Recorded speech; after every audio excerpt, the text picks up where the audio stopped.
Greetings, greetings. God bless you.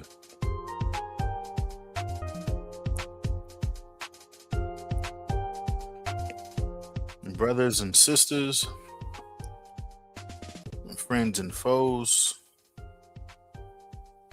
lovers and haters, all those who are seeking the truth, welcome back to the TNT News Network, where we have an unfiltered front row seat to the US-Iran war. All the different news, all the different updates, and all the important questions. I am your host, TNT News from Holiness After Hours. And tonight we're asking the question that matters the most. Is this war ending soon? Or are we just getting started? Let me know in the chat. Let me know in the comments. We got the polls up. Make sure you hit the like button. Make sure you hit the subscribe button. And we thank you all most certainly for your time here, for your support, for your viewership. And as always, we read your comments live on the air. So we want to know, is this ending soon or is it just getting started? Let me see where you stand. Let me know what your thoughts are. I want to give a quick recap, just real quick, starting from the top, starting from the beginning, as all things do. February 19, a little bit over a month ago, February 19, there was an ultimatum given. Supposedly negotiations were going on. February 28, Operation Epic Fury launches. Khamenei eliminated in the beginning hours of this war. At this point, over 9,000 targets in Iran have been hit. The Iranian Navy has been largely sank. But recently, something new has happened. So President Trump has put a pause on the strikes, as we all know, against energy and power plants. And just recently, he's extended this pause for another 10 days until April 6th. He's claiming that there's productive conversation taking place and a 15-point peace plan that is being negotiated. Okay? According to President Trump, he says we are very close to the objectives and the war could be ending soon. It's a direct quote. But now, wait a minute. Just today, literally just today,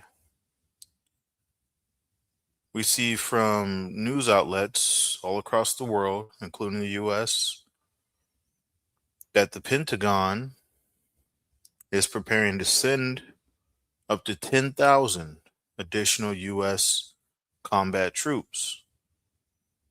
We already heard about the thousands from the 82nd Airborne Division. So on top of that, and on top of the 50,000 that are already in the region, they want to send more. They're talking about Marines and sailors on amphibious ships, land and sea, already en route to the area, the place of conflict. Also, at the exact same time, we see Iran has mobilized more than 1 million of their troops. The IRGC is consolidating over 1 million of their fighters, and the youth of Iran are flooding the army recruitment centers. Iran is reinforcing Karg Island and the southern front of their country, the southern side of their country, with mines and layered defenses. So, right now kind of confused. If this war is coming to an end soon, as President Trump says, why does it look like things are moving in place? Why does it look like they're getting geared up for something serious to start? As always, we're going to give you the honest and unfiltered news here. And so I want to show you exactly what I'm talking about.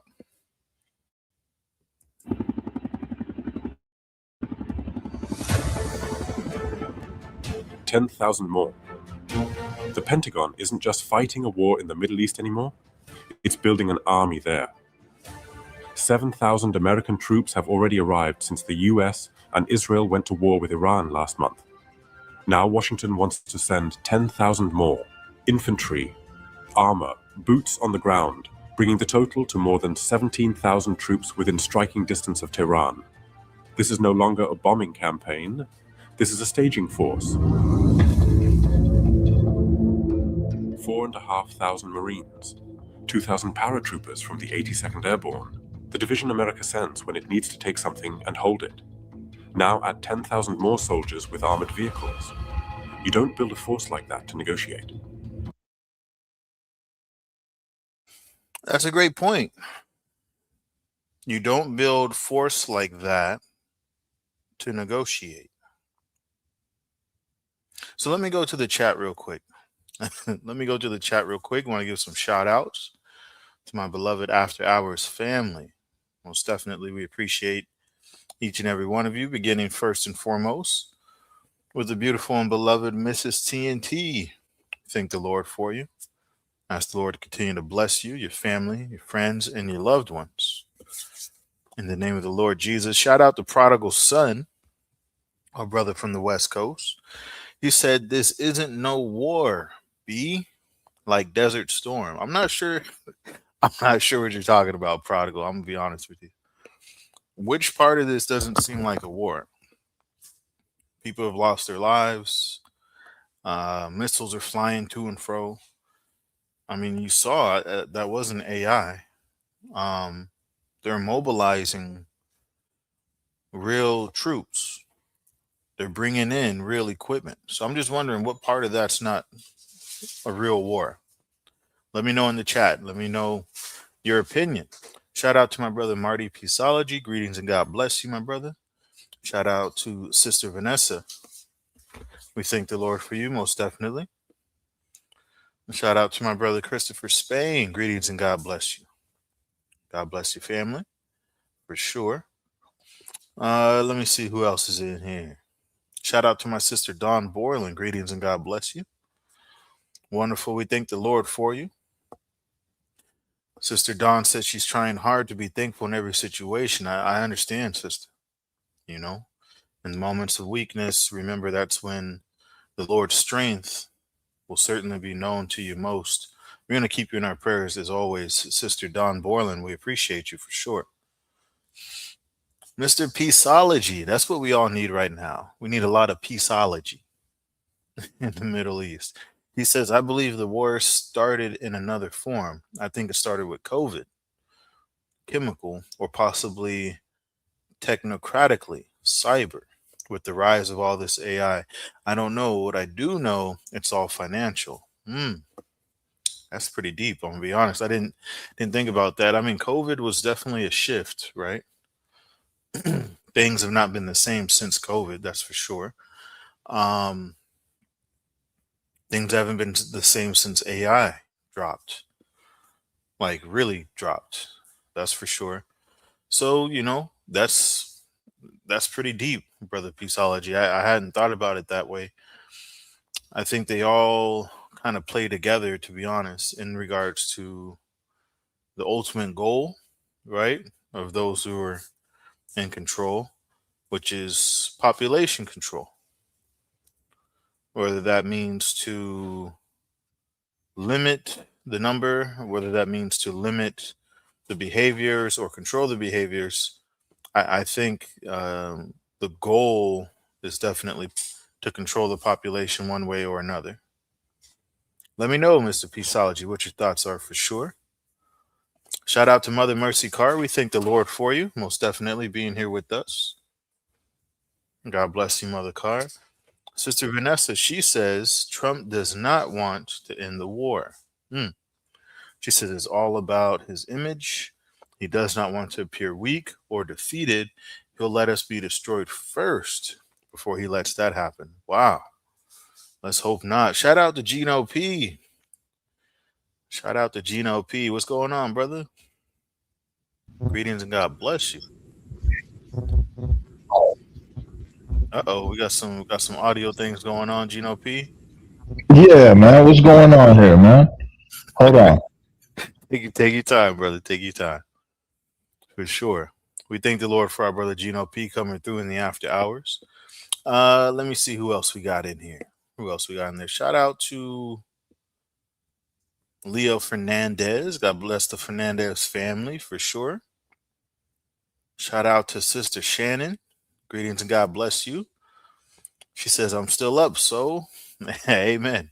Good to see you, sister. She said, Trump is a fool that's about to cause more chaos. Lord, have mercy on this country and these six so called leaders. Yeah, I don't disagree.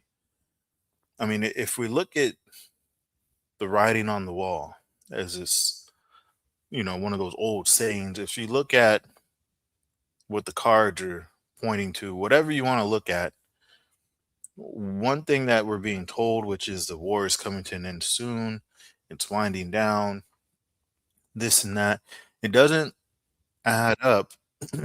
Doesn't add up to what we're seeing in regards to the behavior from Donald Trump, the behavior from Iran. They're boosting up troops. Gino P, you good? What's going on, brother? No, it was StreamYard off. It was acting up StreamYard. I got you. I got you. Yeah. Shout out to Gino P all the way from Uptown, brother. Hey, We got some questions tonight, Gino P. indeed, indeed. Shout out to everyone in the chat. Shout out to everyone in the background. Thank the Lord for another day in the land of the living. Amen. Yeah, TNT. I just want to put this out there. We're not political savvy people. I can talk about myself. I'm not a political savvy. I'm not an analyst, political analyst, or none of that. Just a regular brother with an opinion. That's right. And yeah, I have some things so we could react to. One of the things is who's making money off this war, Mm, right? That's mm, one. Um, that's the question. Two, how Iran, right? Some secret weapons that Iran has Mm, in the Strait of Hormuz. I got a clip for that.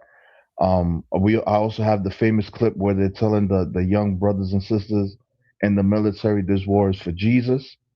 wow. Um, Also, have a couple of other little clips. An interview from the Secretary of Defense, Marco Rubio.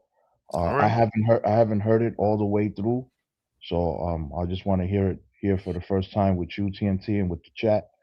And yeah. Oh, and the breaking news from yesterday because it's Saturday already. So Mm, breaking news from yesterday as far as Trump, his decision on the war on landing troops, and yeah, I got a couple of joints here we could react to. yes, sir. Gino P always coming through with that fire. I just played a clip for them real quick, Gino P. I'm gonna replay it for you. Right. We're looking at some of the comments in the chat. Um, and a lot of the people are just saying, look, it doesn't seem like Trump wants to end this war. I want to know your thoughts, Gino P, this question. Is the war ending soon, or does it seem like it's just getting started? I hope I put I don't know in the chat. I mean in the That's fair. in your poll, right? I put I That's don't fair know. enough, for sure. Um I hope it ends quick. America does have the firepower to go in there and Yeah. right and defeat Iran. But Trump doesn't want it. Um, the United States people don't want it, Mm, and yeah, so I hope it ends early. I I hope it agree, ends brother. with yeah. I hope it ends with diplomatic things. Yeah, I mean, safe to say we're all feeling this in one way or another for sure. Whether it's at the pump, whether it's at the airport, Mm, whether you got family who yeah, are in the military, which a lot of people do. yeah. So it's definitely affecting. And again, we less than 30 days. It says 30 days here, but we're not yet at 30 days. No, no. Today is day 28. Right. So I mean, this war feels like it's been going for a minute, and it's only been 28 days. That's Well, 4 weeks. we got to remember that 9 months ago, United States bombed Hmm. the nuclear site over there in Iran, and Hmm. and in between that, there was the 12-day war with Iran between Israel and Iran. And Israel has been unaliving Iranian leadership. I want to say since like 2023, they've been, so Facts. this is it's been going on for a while. And we again, we're not Democrats, we're not Republicans. Um, we believe in the way of holiness. Amen. We don't even believe in voting. But um, back, I digress. Back to what I was saying. Hmm. This war is not good. No, sir. So I want to play this clip, Gino P. Yeah, Um, as you can see, the image on the screen, it asks a good question as well. Who holds the edge, the U.S. or Iran? We know that it's more than just the U.S. and Iran that are major players, because I think a lot of us forget that Israel was at war with Iran before we were. We kind of jumped in it, yeah. right? I mean, that's just what it is. And we're not taking up for the Iranian leadership. They were a rough, and brutal leadership. Facts. They were dictators. They're brutal leadership. They're very brutal on the Iranian sisters. Um, they force holiness on you. You heard, TNT? Whew. They force holiness on the sisters. You gotta cover up. Mm. They force it on the sisters and the brothers. Yeah, they got a lot going on over there that human rights wise, we certainly don't Yeah. agree with for You sure. you can't force religion, holiness on no one. There got to be a choice. You can't force it on no one. Well, there's that. There's the protesters, right? If you protest over there, then you get executed publicly. Executed. Yeah, they executed So, some young brothers. mhm, What was it? 10 days ago? 12 days ago? yeah. Um, so the freedom of speech over there is largely non-existent, At all. uh, unless you want to face the consequences. And that's the part I think my brother Gino P is saying we most certainly don't agree with, for sure, No, we're not for sure. sticking up for Iranian leadership. We love the Iranian people, but Absolutely. the leadership they they've We read got some themselves. coming up to do, for sure. Yeah, no, they've read themselves out the scriptures. They being too overzealous, right? Mm. And that's what happens when the Al Qaeda's and the Taliban they get overzealous in their religion and Well, they they reading the become wrong book too, brother. That's the yeah, other they're thing. reading the wrong book, but That's for um sure. they have some things of holiness, right? They have some, they believe in one God, not Jesus Jr. But let me stop. For sure. Oh man. So I got this clip here, Gino P. We talking Yeah, about whether or not This is ending soon or just getting started. The vast majority, I should say, of the poll, over 56%, says it is just getting started. And that's understandable why. You'll especially understand that once we watch this clip. So Okay. let's look real close here.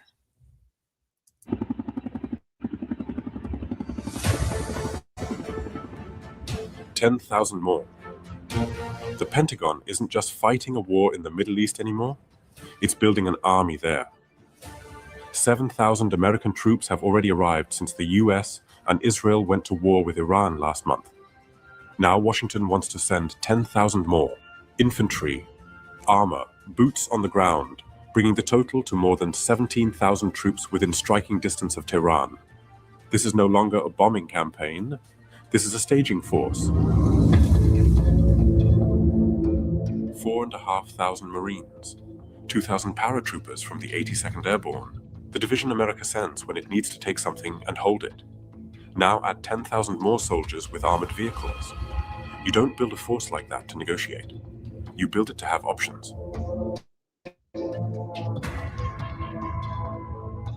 Option 1 is surgical and devastating, Karg Island. A single terminal in the Persian Gulf that moves 90% of Iran's oil exports.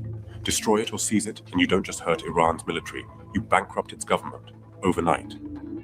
The 82nd Airborne was literally designed for this mission. Rapid insertion, seizure, hold the ground until the enemy folds. The Marines come in from the water, Karg falls. Iran's economy follows. Option 2 is bigger and bolder, the Strait of Hormuz. 20% of the world's traded oil flows through this single choke point. Iran has spent decades threatening to close it and recently shown it can. The Trump administration has discussed putting American soldiers directly on Iranian shores. Not to occupy, not to invade, to take the keys away. Control Hormuz, and you strip Tehran of its single greatest piece of leverage over the entire global economy. This isn't a military option, it's a stranglehold. And then there's the option nobody wants to say out loud. Iran's highly enriched uranium, enough potentially for a bomb, and in a war, in a collapsing regime. The question of where that material ends up becomes the most dangerous question on Earth. American officials have discussed moving troops in to secure it. Not if things go well, for if things go very, very badly. Trump extended the ceasefire on Iran's energy infrastructure 10 days until April 6th. So that's where I want to pause it, right? That's where we're at. Trump That's where we extended. at. Right. This is Donald Trump, March 26th, on the Truth Social.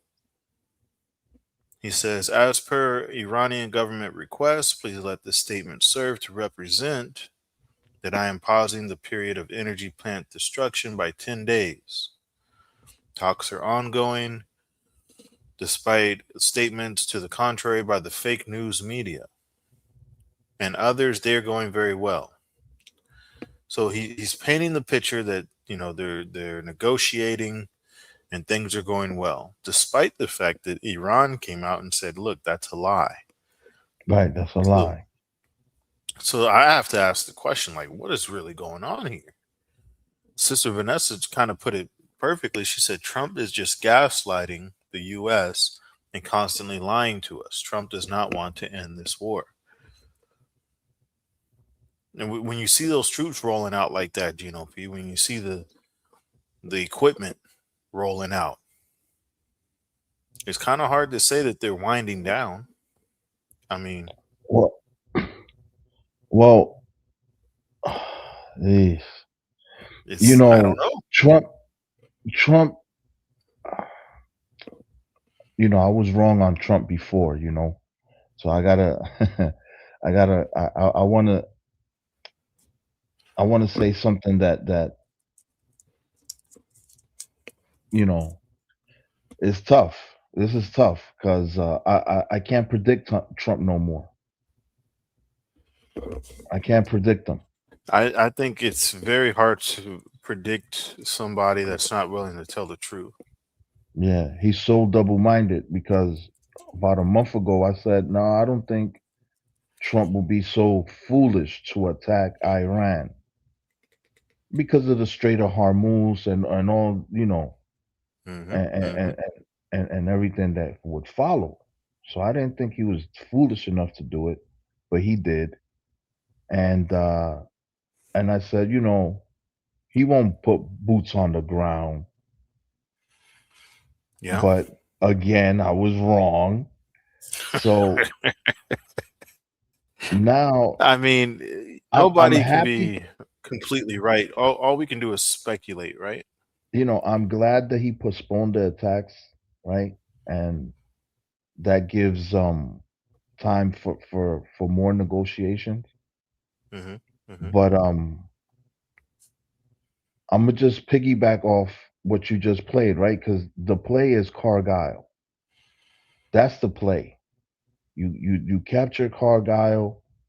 Um, that's that's pretty much a big chess piece in the game. For What? it hurt Iran.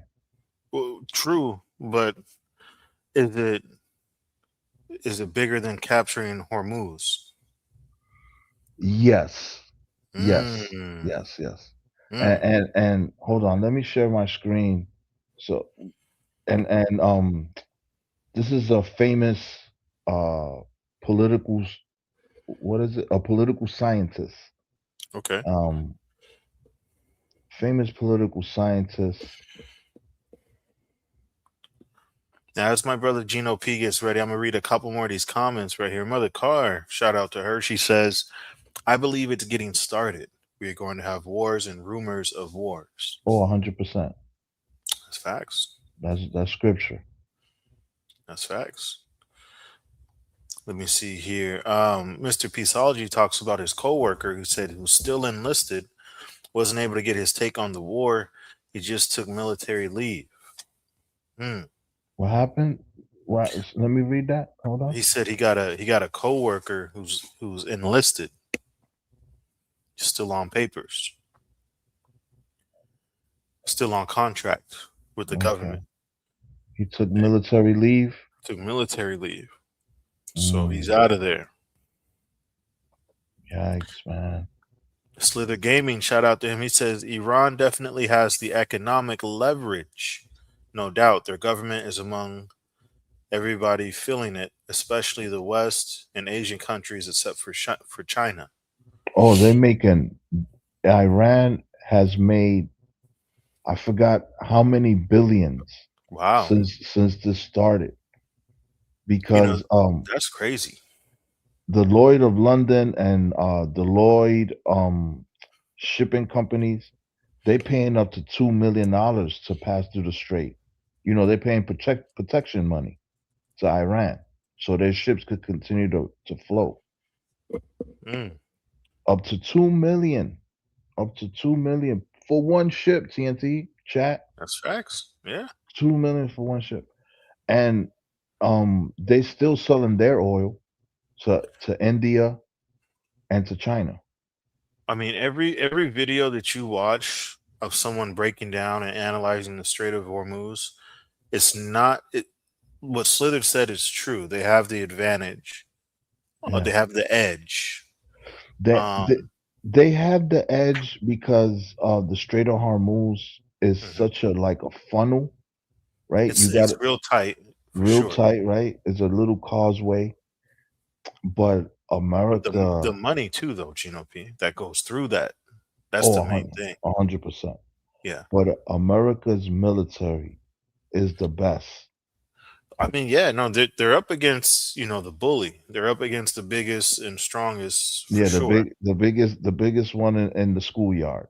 You're right. But, that goes to also make another point too, right? Hmm. Because Iran's not on the list of like military heavyweights. They're not high up there at all. No, not high, but it's a lot of them. There's a lot of them, but It's I guess that's my point is like they're considered maybe a lightweight in the world of superpower militaries like, Russia, US, China. They're considered on more on the lighter side. There's a lot of countries that are above them military wise, especially in Europe, obviously. So my point is the fact that they're even giving America this much, I'm not going to say trouble, but I guess holding their own, holding their ground, Yeah, yeah, that goes a long way because again, the whole world is watching this war. It's not like, I hate to say it, but when there's like civil wars that break out in Africa and stuff like that, largely the world is not very aware of those things all the time. Not to say and that nobody cares, it's just you may not be aware of it. But this here, everybody knows, uh, everybody's watching. everybody's watching. Right. America's enemies are watching we depl- That's the that's the how point. we depleted millions of billions and billions of dollars of missiles. Um, you know, so yeah, but America's military is very powerful. They are. Uh, I think they could overcome Iran. Iran has a lot of barriers, right? They're fortified, like natural fortification with all the mountains, and in Mhm. between these mountains there's deserts. So Yeah. we got our young brothers and sisters, here in America. For Phoenix is the only desert here in America, right? The biggest one, there might be a Oh, couple others, like Las Nevada. Vegas. Yeah, Yeah, Las Vegas. but it's probably the hottest and biggest for sure. Hmm. Like with the Grand Canyon and whatnot. Um, So but let there's me say, what my brother Christopher Spain said. It's always good to be aware of what's going on in the world, oh yeah, I love current events. right? But as always, we're taught to go back to Bible, and that's the Bible, thing. Bible, Yeah, Bible. Yeah, yeah, yeah, yeah. that's what keeps us grounded Yep, amidst yep, all this yep, yep. confusion, right? All these rumors, all this, hey, it's going this way, no, it's going that way, red light, green light, we Yeah, can go yeah. back to Bible. Come back to Bible, Come and back to Bible. but for education purposes, Oh, you yeah, have to be aware. I mean, you don't want to be um in the caught off spirit all the guard. time. Well, that too, but just like for the sense of being ignorant to what's happening around you. Like you don't walk into a bar, or not a bar, you don't walk into a store. Let me use a Yeah, different analogy. If you walk into a store and it's being robbed, you're not just going to mhm, keep shopping. You right. know what I'm saying? You got to be aware of what's going on. So that's the part where we want to be aware of what's going on right now Yeah, because 100%. another question that comes up, is how do you prepare? Mm, How do you stay prepared? If you have a family, even if you don't have a family, you have loved ones, right. you have people you care about, you have yourself. How do you prepare yourself for times of uncertainty? And I mean, we got to talk about it, Gino P. They just increased the age of the draft to 42, I believe. My pops reached out, hit me up. Mm. I believe it's 42, up from 36. 42 is kind of long on the tooth, no? That's what I thought. But I guess during times of war and times of need, hey, if you can, it can go up higher than that. I'm Yeah, sure. yeah, 100%. You know, so that's the part there again where you just want to be aware. It's always good whether there's war going on or not, just to be prepared for the worst because Prepared, man. yeah, not everything's guaranteed. We have a lot of. I think Brother Michael says it a lot. The U.S. is spoiled in a sense of we all have a lot of amenities that we're used to having, right? Electricity, internet, Electricity, internet, constant access to food. But if freedom, freedom freedom of speech, freedom of like mobility, right? If you want to go to the next city, you can go. If you want to go to down the go. street, you can go. You're free to move about, as they say when you're in the airplane. You're free to move about the cabin. But what if some of those freedoms cease to be and you're unprepared, say with emergency food, emergency water, protection against the elements, protection against wildlife? Those are just things to keep in mind. You don't want to get caught off guard because when it's too late, it's too late. Sister Shannon, she says war is a moneymaker, always A fighting hundred, over elements of the earth. a hundred Greed. percent, a Yeah. 100%. Yeah.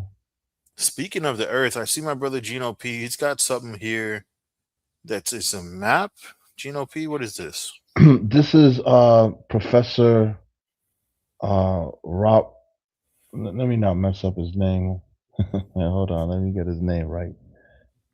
Professor Robert Pape. All right. He's uh he's a political scientist, professor also, and he's doing a panel show talking about the pros and cons of taking Cargyle. Pros and cons taking Cargyle. Okay. Now I want to read just a couple more things Oh yeah, that sure, popped sure, up in the sure. chat because we're getting some more people here. Shout out to them. Shout out to Gary. He said, "Go Trump, go." Gary Yeah. the snail. Shout out to LBC Crusade. He said California alone makes more GDP than that country. All right. I don't know. What country? Iran? Nah. Yeah, he's talking about Iran. Not since the war started. I mean, that's something to look at, Yeah, to they look closed into. that straight. They closed that straight. It's a wrap. You got to pay them toll. It's facts. Yeah. Shout out to brother Tayson. Greetings to everybody from the TOG. Shout out to Pong. He said Nick Fuentes is right about everything. This war is for Israel. I don't Shout know out to my about brother homie Joe. that. Shout out to Coffee Junk. Shout out to him. Hmm. Sister Dawn had a great question. Just something to keep in mind when we watch this clip from Brother Gino P. She said they claim to have unalived all the top brass in Iran. And they keep saying that, right? They keep saying, oh, another top general gone. Like they say it like every 2 days.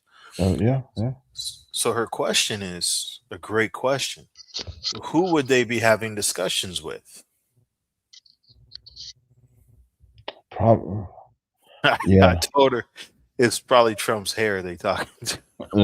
Yo, brother Leo says cotton candy. That's crazy. But you know, they could be talking with dissenters in Iran, right? Because there is a small group of Iranians that are not jacking the Ayatollah, Oh, true. the religious strictness that's in that's in that country. So they That's could be true. talking. They could be talking with dissenters uh, that are maybe in the mix of taking over the country if the Ayatollah is toppled and the Revolutionary Guard is defeated. Yeah. Well, that's begs the question like they have to talk to the people that are in control. Shout out to Sister Bless Bless. Greetings and God bless you. Shout out, shout out. They got to talk to the people who's in control to have for these talks to be profitable in any kind of way, right? Well, I mean, if you're allegedly. talking to, Oh, go ahead, TNT. you know what I'm saying though. No, I was just saying like if if someone's saying, "Oh, I'm discussing with America this and this," but they're really talking to like some out some outlying group that doesn't run anything, then it's kind of like who's you really talking to? Well, allegedly Trump, you know, he had a press conference and he was Yeah, talking about how Iran wants to make a deal. They gave us a gift. It was a good gift, a wonderful gift, it and sounds then weird. I'm gonna be honest. it Like, come to find out that the gift were 8 ships of oil. hmm, Allegedly, right? Because Trump, come on, can you believe every word that come out of his mouth? No. that's what I'm saying. Like, So he could be talking to dissenters in Iran, but yeah, also there was another report that the Iranian brass, the ones who are in power, do not want to talk with that's the what I'm saying. right. They don't want to talk with the ambassadors that Trump sent. they're They saying that there's been no talks. Not to cut you off, brother, but no, they're go ahead, saying brother. that he's lying. They're saying he's lying about the talks. They're saying it's a show of weakness, and they're making fun of Trump for even claiming that there was talks. Right, because they don't want to talk to because Trump sent over his son-in-law and this other and this other crony. They Mm. don't want to talk to with them because they already lied, right, and backstabbed the Iranians before. Yeah, I mean they bombed and killed Right, the right, previous leader during so-called talks. So I don't right. blame them for being like, nah, I'm not talking to you. I ain't talking to you. I'm not talking to you. In the report, they're willing to sit down with Vance. Mm. Yeah, I mean they got to send some high level for sure. They got Yeah. to send some high level people to try to sort this out. But let me get this clip, brother Gino P, because there's a Hmm. lot of good comments. I see Spain in here. I see. Oh yeah, no, Um, the chat's jumping. Shout out to the chat. So Gino P, he's got this looks like a breakdown, right, of Karg Island. Yeah, it's like I said, this is a panel and the a panel show. They're interviewing uh Robert Papp, very known political scientist. He's a professor, and he's Okay, breaking down. I only watched a few seconds of it because I want to react in real time with you and with the chat. I for only sure. watched a few seconds of it. He's breaking down the taking over of Cargyle. How would it go? How would it be him, right? Him being a political scientist and have that this is his thing, right? Wars are his thing. Yeah, for sure. Okay, All so he's right. a war analyst. War analyst, professor, political scientist. All right, let's see what you got, Uh, brother. There's only so many ways you can approach Karg Island. And that will have been assessed not just by the US military for decades, but by the Iranian military. And they will know their terrain better than anybody else. As much as we think we will be able to assess their terrain, they will know their terrain. So if there's a possibility, I'm not saying there is, for surprises here, we will have some tricks up our sleeve. They may have tricks up their sleeve. But overall, it's about length of time of exposure. The longer the time of exposure, the transit time to go from like the Strait of Hormuz up to Karg is going to be, I don't know, somewhere between a dozen and 20 hours here for the amphibious, those big, and they're big hunks of metal. These are the things that you're going to be able to eat. The most easy targets to find are big hunks of metal in open water. So they're going to be exposed for long periods of time. You will do everything possible to defend them without a doubt. But that's a lot of time. And then when they get there, there's going to be hours to get on and actually control before they can get undercover. So if you watch the opening of Saving Private Ryan, it's very similar. You've got to cross the open area and be exposed. Then when you get on the other side, now you can go pillbox to pillbox and you got some cover too. So it's not as if you can't. And so I'm fully expecting we're going to win. I'm not saying we won't take the ground. It's really a matter of the cost. And I can't give you a number. We haven't done any amphibious landing like this in so long, up against really this kind of a determined enemy. It's going to be very difficult to put numbers on this. I think this will be hard for General Kane, our Joint Chiefs. He will be asked by President Trump how many are going to die.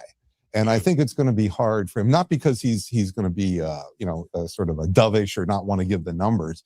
It's just going to be hard because he's going to have to go back to, well, when we did this in World War II. I mean, where are you going to go to find the good, actual deep analysis of this, you see? And part of the calculus, I imagine, in any president's mind at this point is what happens afterwards. At least I hope it is, which is we'll take hundreds of Marines as casualties, God forbid. Now what? Well, and then let me say the next piece. So we've only focused on the military casualty piece. As this is happening, from Iran's perspective, this is now a much bigger threat to actually achieve. Now we're bringing ground forces in. So remember, I've said air power alone has never toppled a regime. That's over 100 years. Sometimes you put ground forces in, you can do that. Okay, so Iran's going to know that, and they're going to, even if they don't know it, they're certainly going to feel it right away. So once this even starts, even though it'll be, described as limited, they're not going to Tehran. We'll say all that, I'm sure. Okay, that's not how the other side's going to see this. They're going to see this as the beachhead, like Normandy, to the end of Germany, you see, which even though that was a year later or 10 months later, so did the Germans. Everybody understood, even though there's a lot of miles to cover. Once you get the Americans, especially, but the Americans and the British on shore here, Germany is in real trouble. Same here with Iran. So what's going to happen is they're likely to be very willing to destroy the oil infrastructure in response, just to be very blunt. So why would they destroy the oil infrastructure? It's because they're going to want to impose long-term damage here. And they're not going to be concerned that they would want to use it for themselves, because for them, they may be dead. I mean, as a regime in 6 months. So this isn't even, they're not even probably worrying about that. Once you go down this road, you are increasing pressure on the regime. Chances you may actually topple it, not in a day, but over time. And also then more risky strategies by them here, which will have costs on us. That'll be damaging costs, because when you destroy the infrastructure, these are special made pipelines, rigs. In the 90s, where I really got into this was when I was teaching for the Air Force, and the leadership decapitation crowd in the Air Force, who were my bosses. Okay, they're literally my bosses, the actual architects of all of this. So I know all their arguments really, really well. They really liked the idea of electric power targeting. So they brought in people from the electric power industry to teach us how to take down electric power plants and grids and so forth. And nothing classified. So there's nothing. This was not a secret briefing or anything. And so we and I had students here who wrote master's theses on how to destroy electric power plants that are still available, that you could still see. The big thing I learned is that in an electric power grid, you can take out the transformers, which are like the fuse boxes in your house. And that knocks out, it causes a brownout, like when you overload the system, when there's too much, it's too hot and there's too many air conditioners. And that is a problem for a week or two, because you can fix the fuses, okay? But if you go after the actual infrastructure, which is the generating halls, and you destroy the generator halls, they're out for a minimum of 6 months, maybe a year, because those larger pieces of equipment that are the actual infrastructure, this would be the equivalent. So, I mean, he's breaking down. Yeah, he's breaking down the energy war, because this is what it is an energy war also. But, just to react to the first part of what he was saying, the taking of Cargill, right? It's going to be a lot of casualties. That's one word that he said. A lot of casualties. This is the cost, right? It's going to cost. Other thing is, too, I agree with what he said when he said that he's not saying the U.S. is going to lose like that battle or whatnot, should they choose to fight it. I agree with, I think that was your point too, Gino, that, the U.S. is they're not a small fry when it comes to war. Another thing, though, is just we have to remember the two more recent wars that we were engaged in, Iraq and Afghanistan. Because, I see people in the chat saying, hey, this is not World War II. You can't compare this to that. But, it is maybe somewhat similar to Iraq and Afghanistan.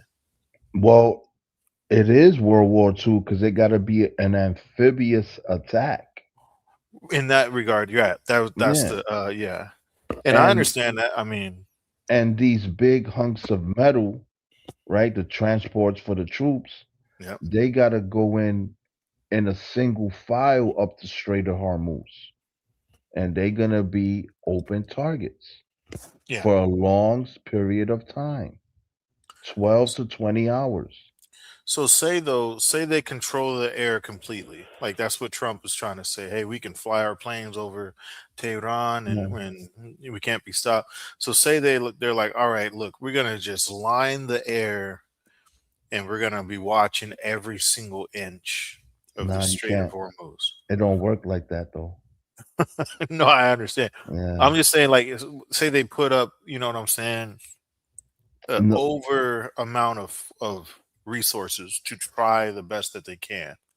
no, because no one, right? They have secret missile, because right, these transporters Mhm. of soldiers, they're gonna be in open water. These missiles come from anywhere. They could come from a village, Yeah. right? We don't Well, Leo know. said it as well. He said mountains with heavy weapons make it That difficult to too. target from the air, for sure. That too. That too. They could be in a mountain somewhere, Yeah. you know? So they're And gonna and be exposed. right. And I that's why I said I agree with the man and I agree with Gino P that I'm not saying the US is gonna lose. That's not the narrative I'm trying to push at all. What we're just asking the question here is The cost. what is the cost going to be? Because we saw the cost of Iran, we saw the cost of Afghanistan, and I mean, excuse Yeah. me, of Iraq, not Iran.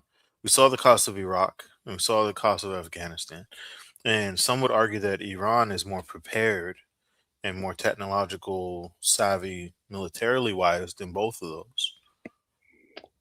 The difference is Iran has Russia and They've got the China. backing. Yep. They have them.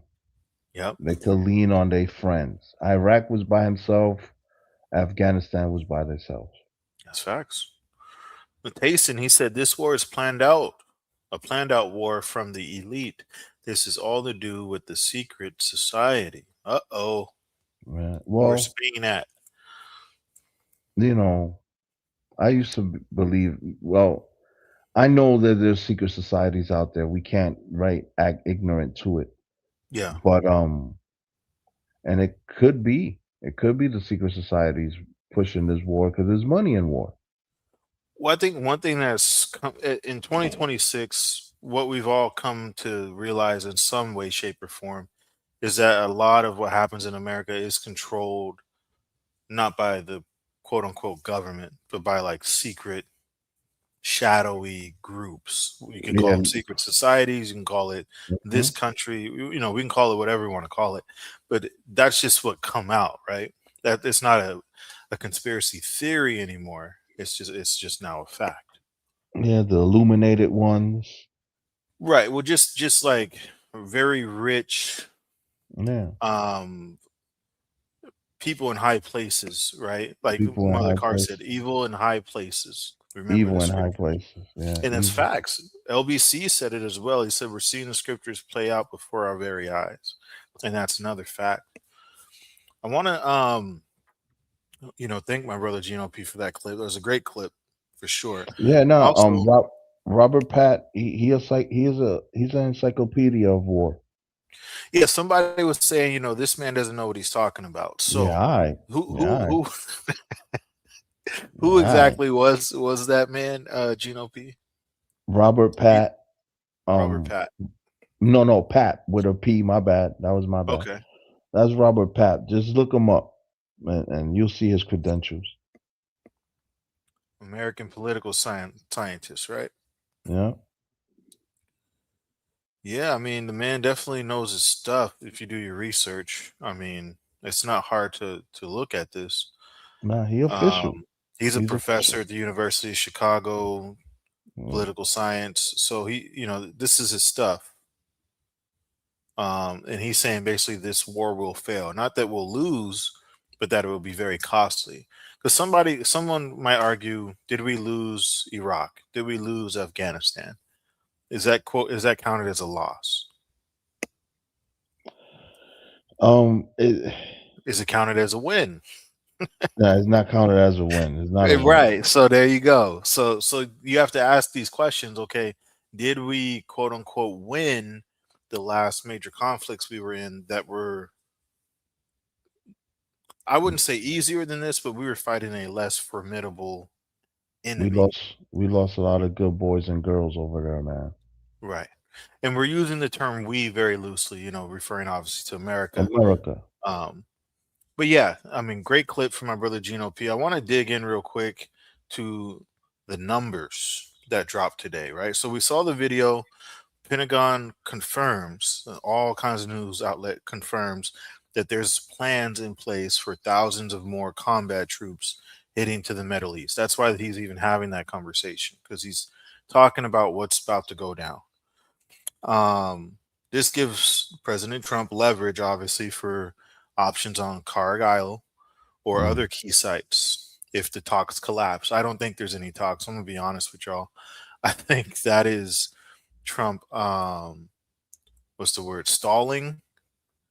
He, maybe trying to make it look better than it really is. Whatever the case may be, I'm whoever the talks are going on with, they're not going to be profitable. I'm gonna be honest, P, because of this next video that we're gonna see here, which is on the Iran side. Tehran has called up over 1 million fighters.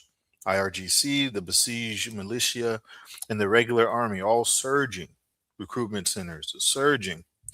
And they're digging in hard around the southern borders, and they're preparing for the ground movement from the U.S. So let's take a look at this clip here on the Iran side and their 1 million man fighter plan.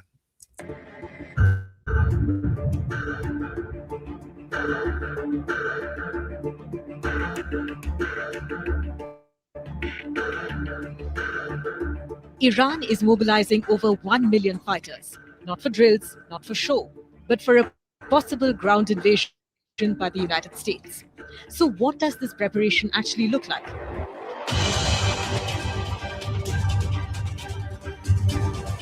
Until now, tensions between Iran, the United States, and Israel have mostly stayed in the air. Missiles, drones, strikes. But a ground invasion? That changes everything. Iran's first move is simple numbers.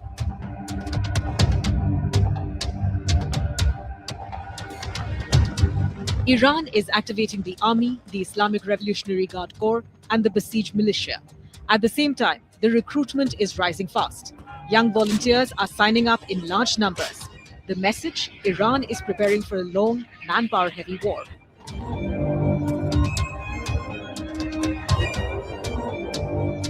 Iran is securing what matters most: one key location, Karg Island. This island is critical to Iran's oil exports. Now it's being reinforced with troops, air defense systems, and defensive positions, turning it into a frontline fortress.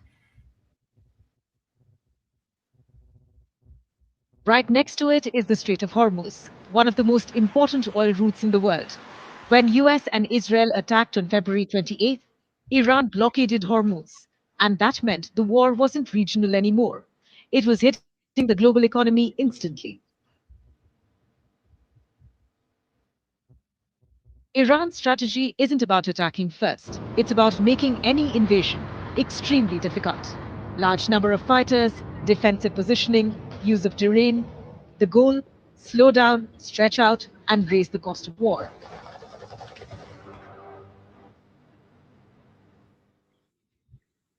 By highlighting 1 million fighters, Iran is signaling to the United States, even if you enter, this won't be quick and it won't be easy. So far, no ground invasion has been confirmed, but Iran is clearly preparing for the worst-case scenario. In a situation this tense, sometimes preparation itself is what pushes things closer to war. Because if this escalates, it won't just be another conflict. It could reshape the balance of power in the entire region. So let me pause right there. GLP, let me get your thoughts. My brother, let me get your thoughts. I mean, obviously, like I said, this is not Iraq. This is not Afghanistan. They're playing a very different game, if you will. No, Iran like I said earlier, they have powerful allies. They have powerful allies. Can America want to go in there and do like a shock and awe campaign and hope that the Iranians fold, right? With the mass destruction, the psychological warfare, right? Hmm. So they might want to do a shock and awe campaign and psychological warfare. Hopefully, that, like she mentioned, these young troops would fold, right? Will crack. Um, but it looks like I there's a mean, they're lot of getting ready, mountains. They Yeah, getting ready, bro. no, but it's mountains to the south, mountains to the west. There's Yeah. mountains. All is a barricade. They barricaded by mountains, brothers and sisters too. The sisters too in the chat. Yeah. You know, So if we're asking the question, did the U.S. win in Iraq? They successfully achieved the goal of overthrowing Saddam's regime, but they did not win a clear long-term victory.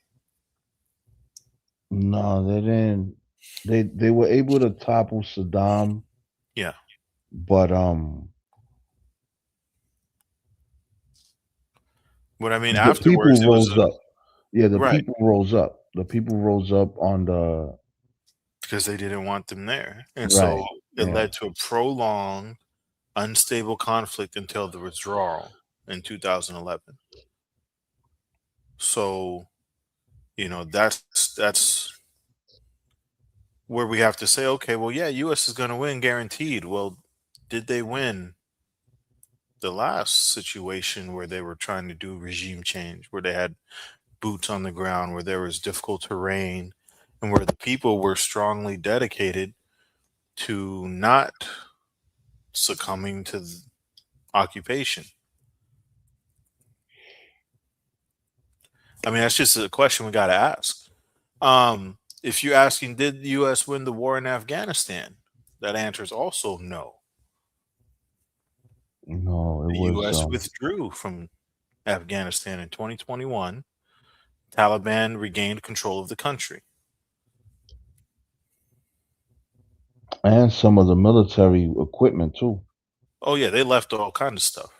That's what I heard. Is they just left. They had to go. That was the longest war in American history. Longest war. So My lord. when we look at that and we say, oh, it's a shoe in. America's gonna win for sure. You have to look at the past couple of like if a boxer's in the ring, you look at their wins and their losses.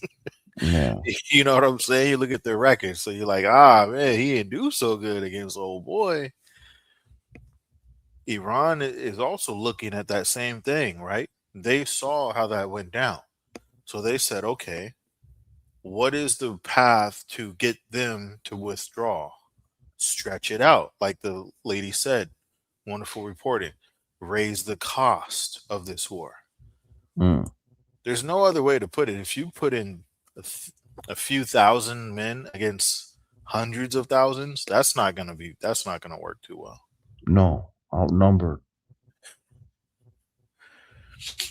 I don't care what kind of ratio of unaliving they do. That's still not going to work very well. Yeah, not even Leonidas could win that one. But he didn't win. Yeah, and he didn't win. Yeah, not even He Leonidas. didn't win. But Oh man. So Tommy Dozier. Sorry, go ahead, brother. no. Go ahead. Read the comment. Tommy says, I don't know if I read this yet, but it's a good comment. He says, where did it go? And shout out to Sister Allison for your support. I appreciate that, sister. Yeah. God bless you. God bless you. And get the likes up. Get the likes up, I say. So Tommy says you're fighting them in their own backyard, leading the troops to slaughter. They couldn't win the last war. because they don't have the same mindset. So he's kind of pointing to the points I'm bringing up, Gino P, which is last couple wars, it didn't look too good.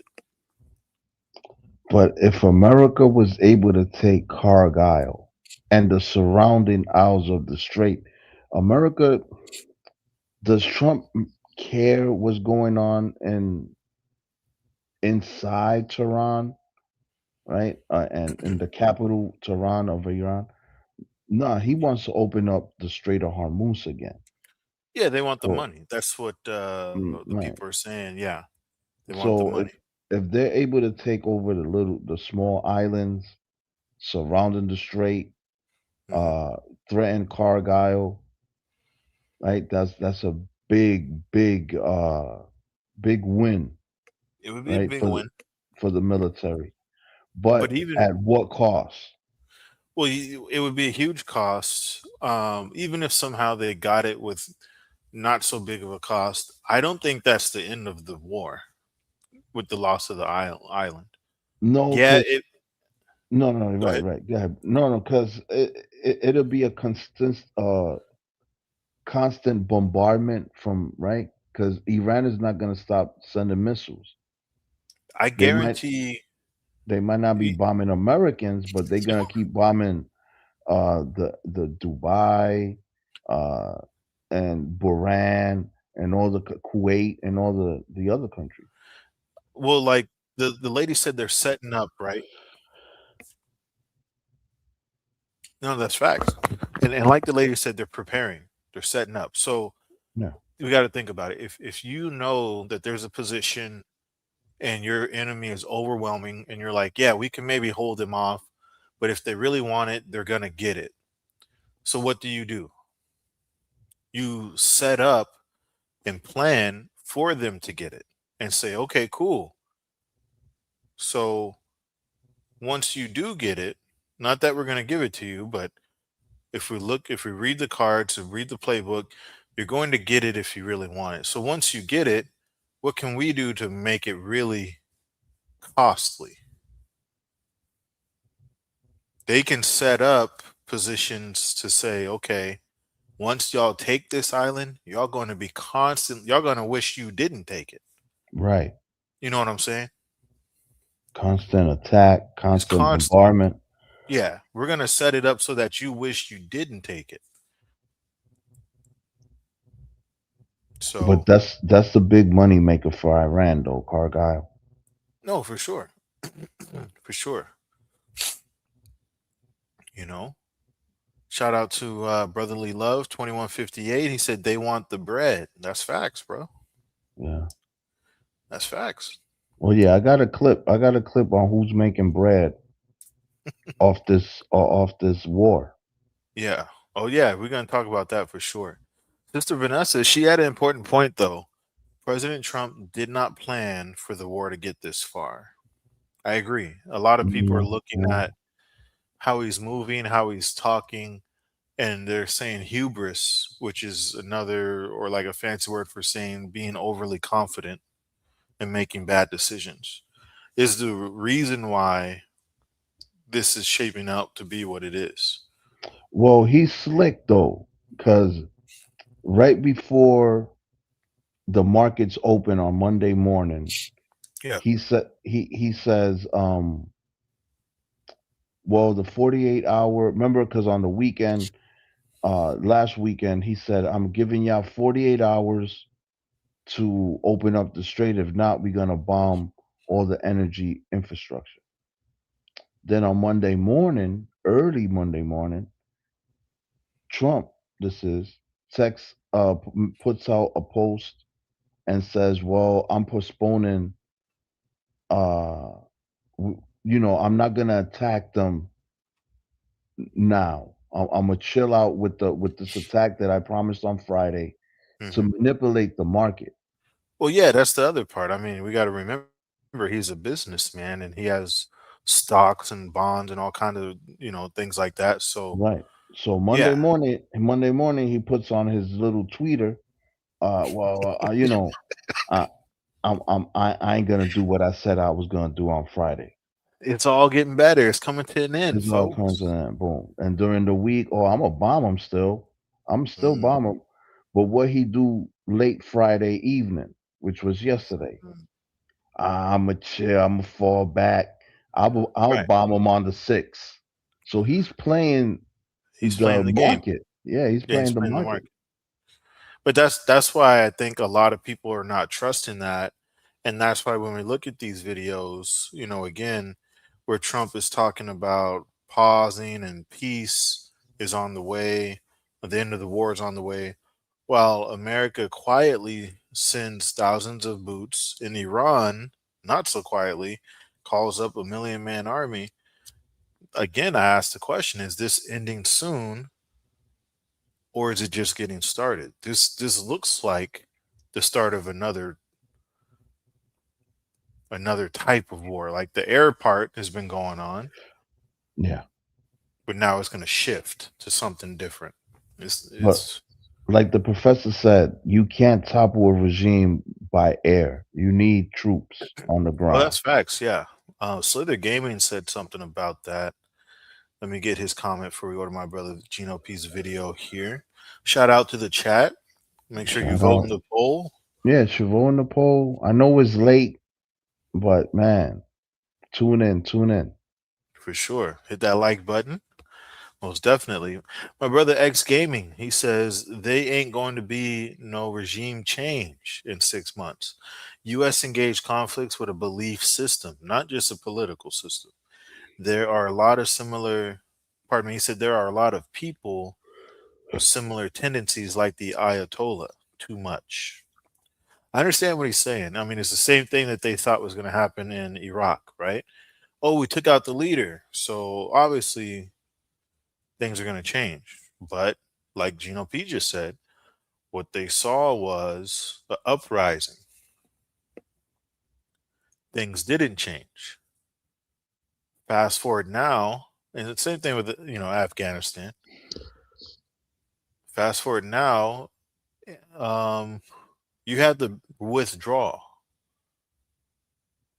There was an insurgency. The people there, Rose up. they rose up, and Yeah, let's not forget they failed to find any weapons of mass destruction. y'all, y'all forgot right. about that part. That was a bare lie. That was crazy. No That mass was crazy. destruction, nothing. Same lie. I'm gonna be honest, man. Trump is running the same old play. If we really look at it, that Bush ran. You Yeah, make a fool. claim, Yeah, fooling, yeah, fooling people. fooling people, but the claim of like fear. You make a claim that there's a weapon of mass destruction. In this case, they were saying Iran was close to, Nah, imminently attacking with a nuclear warhead or something. So you make the claim that quote unquote justifies you making your move and striking the country, taking out the leadership. Now you have to deal with the aftermath. That's literally the same thing that Bush did. Weapons of mass destruction, we strike, take out the leadership. Now we got to deal with the aftermath. when people look back years from now, right? Years down the road, how we For looking sure. back at Bush and we could look back at Obama. Yeah. When they look back at this Trump second term, he might go down as one of the worst presidents. Well, undoubtedly, I'm not seeing a lot of them in the chat, but undoubtedly, there's still people that are thinking, Very low, is brother this TNT. is the They approval rating low? Let me see. yeah, they're leaving Where by are the we at? drove. No, I mean, this war, nobody. I will say this: when it first kicked off, a lot of people were like, "Oh yeah, we don't want Iran to have a missile. No one wants Iran to have a missile." And I mean, if someone's saying death to your country, obviously you don't want them to have a very powerful weapon. At the same time, when the reports come out and it shows that there was no imminent attack, there was no imminent development of this weapon, now it echoes the same thing, like I said, that happened with Iraq. There was no weapons of mass destruction. And that part of the conversation always gets forgotten, right? Because you get caught up in what's happening today. the boots Right. on the ground, the missiles, the planes in the air. So then you forget about the initial claim, the initial lie. But like Gino P said, when we look back, you know, it's gonna be a different story. Trump's Yeah. approval rating hits a new 36% low Wow. as fuel prices surge amid the Iran war. That's from Reuters. Nah, he's not doing too good, especially 36%. with the combination, because we can't even say the name now on YouTube, because YouTube, uh, but with the e-files and this war with Iran, his approval rating down the toilet. Yeah. Mm-mm-mm. Yeah, you got to call them the e-files now. Can't even say the guy's name. The e-files. Yeah, That's crazy. yeah. Let me get this one last comment, Gino P. We're gonna switch over to your video. I'm interested to see what you got lined up for us. Let us know, what is this Iran's midget submarine? Yes, I seen this clip and I downloaded it. I saved it. Haven't even watched it, but so I want to watch it with you and with the chat and react in real time. But yeah, I Sure. seen this clip. It looks like Iran has like a secret weapon for the Strait of Hormuz, a new threat for the Strait Mm, of Hormuz. wow. So we're gonna take a look at that for sure. I mean, like the man said, Mr. Pape, um, Robert Pape, he said there's gonna be surprises on our side. There's gonna be surprises on their On their side. side. That's And facts. shout out to Mr. Pape and Trigonometry Clips for that clip that we just played. Shout out to them. Uh, giving Sure. them um giving them a shout out. Another thing I wanted to add real quick, Gino P, and those in the chat that we got to consider. Now we're in the information age much more than ever, right? So it's harder to, I'm not going to say hide or lie, but a lot more information is coming out that we're able to see, right? You got people's cell phone footage, you got surveillance apparatus all over the place. So it's hard to miss certain things that are unfolding now, especially when you got a lot of independent media, news media, independent Hmm. journalism, investigative independent journalism. So they're all, I mean, it was strange. Like as soon as the news of 10,000 troops hit the news line, Gino P, you could just see one by one. It was like every single news outlet was running the same story. Same story. At first, at six in the afternoon, it Yeah, was all about Tiger Woods. right. Before, Prayers for Tiger. yeah, it was all about Tiger Woods. But once that new report came, Hmm. Once it yeah, man, dropped, it was like, wait a minute, wait a minute. And so that's what I'm saying, though. In this information age, as soon as something's available, information's available, and it gets verified, and these news outlets get a hold of it and start reporting on it, and then the next one sees, oh, they're okay. Let me look at it. Okay, yeah, we need to run a story too, and then there's like a chain reaction, chain and so reaction. Man. yeah, so we're getting much more information as this conflict unfolds than ever before in regards to Iraq, in regards to Afghanistan, right? 20 years ago and stuff like that. So that's another interesting part, is that as this unfolds, we're going to have a lot more information day to day. There's new Day to stuff day. And coming out. what's the cool part? Because back in the days, there was suppressed truth. Yeah, Now that's exactly. there's a lot of truth coming out about this war. A lot of Yeah. truth. And Trump, we got to pray for Trump, man. He's trying to really get people to think that it's fake news because they expose that these talks weren't really happening. Yeah, anything that he don't like is fake news. It's fake news. There was a time when fake news was a huge thing for sure. I mean, no Yeah, one can deny that. But now, as we're in this age, it's too easy for fake news to be exposed. It gets Right. exposed like right away if it's fake. Do you remember So back in the days when you used to go to the supermarket with your mom, and I have them tabloids? Alien came down. the New York Uh, Post, yeah, yeah, the alien came down, and yeah. the woman with 7 eyes, or some Oh crazy. man, my That was the stepfather's an original. alien. Yeah, that was the original fake news Yeah, from them back in the day. tabloids for sure. Yeah.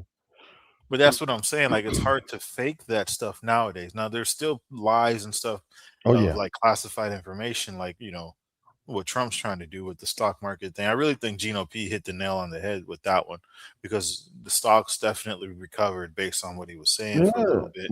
Listen, look at Monday morning. I ain't gonna do it during the during the week. I'm gonna bomb them. Oh yeah, it's gonna.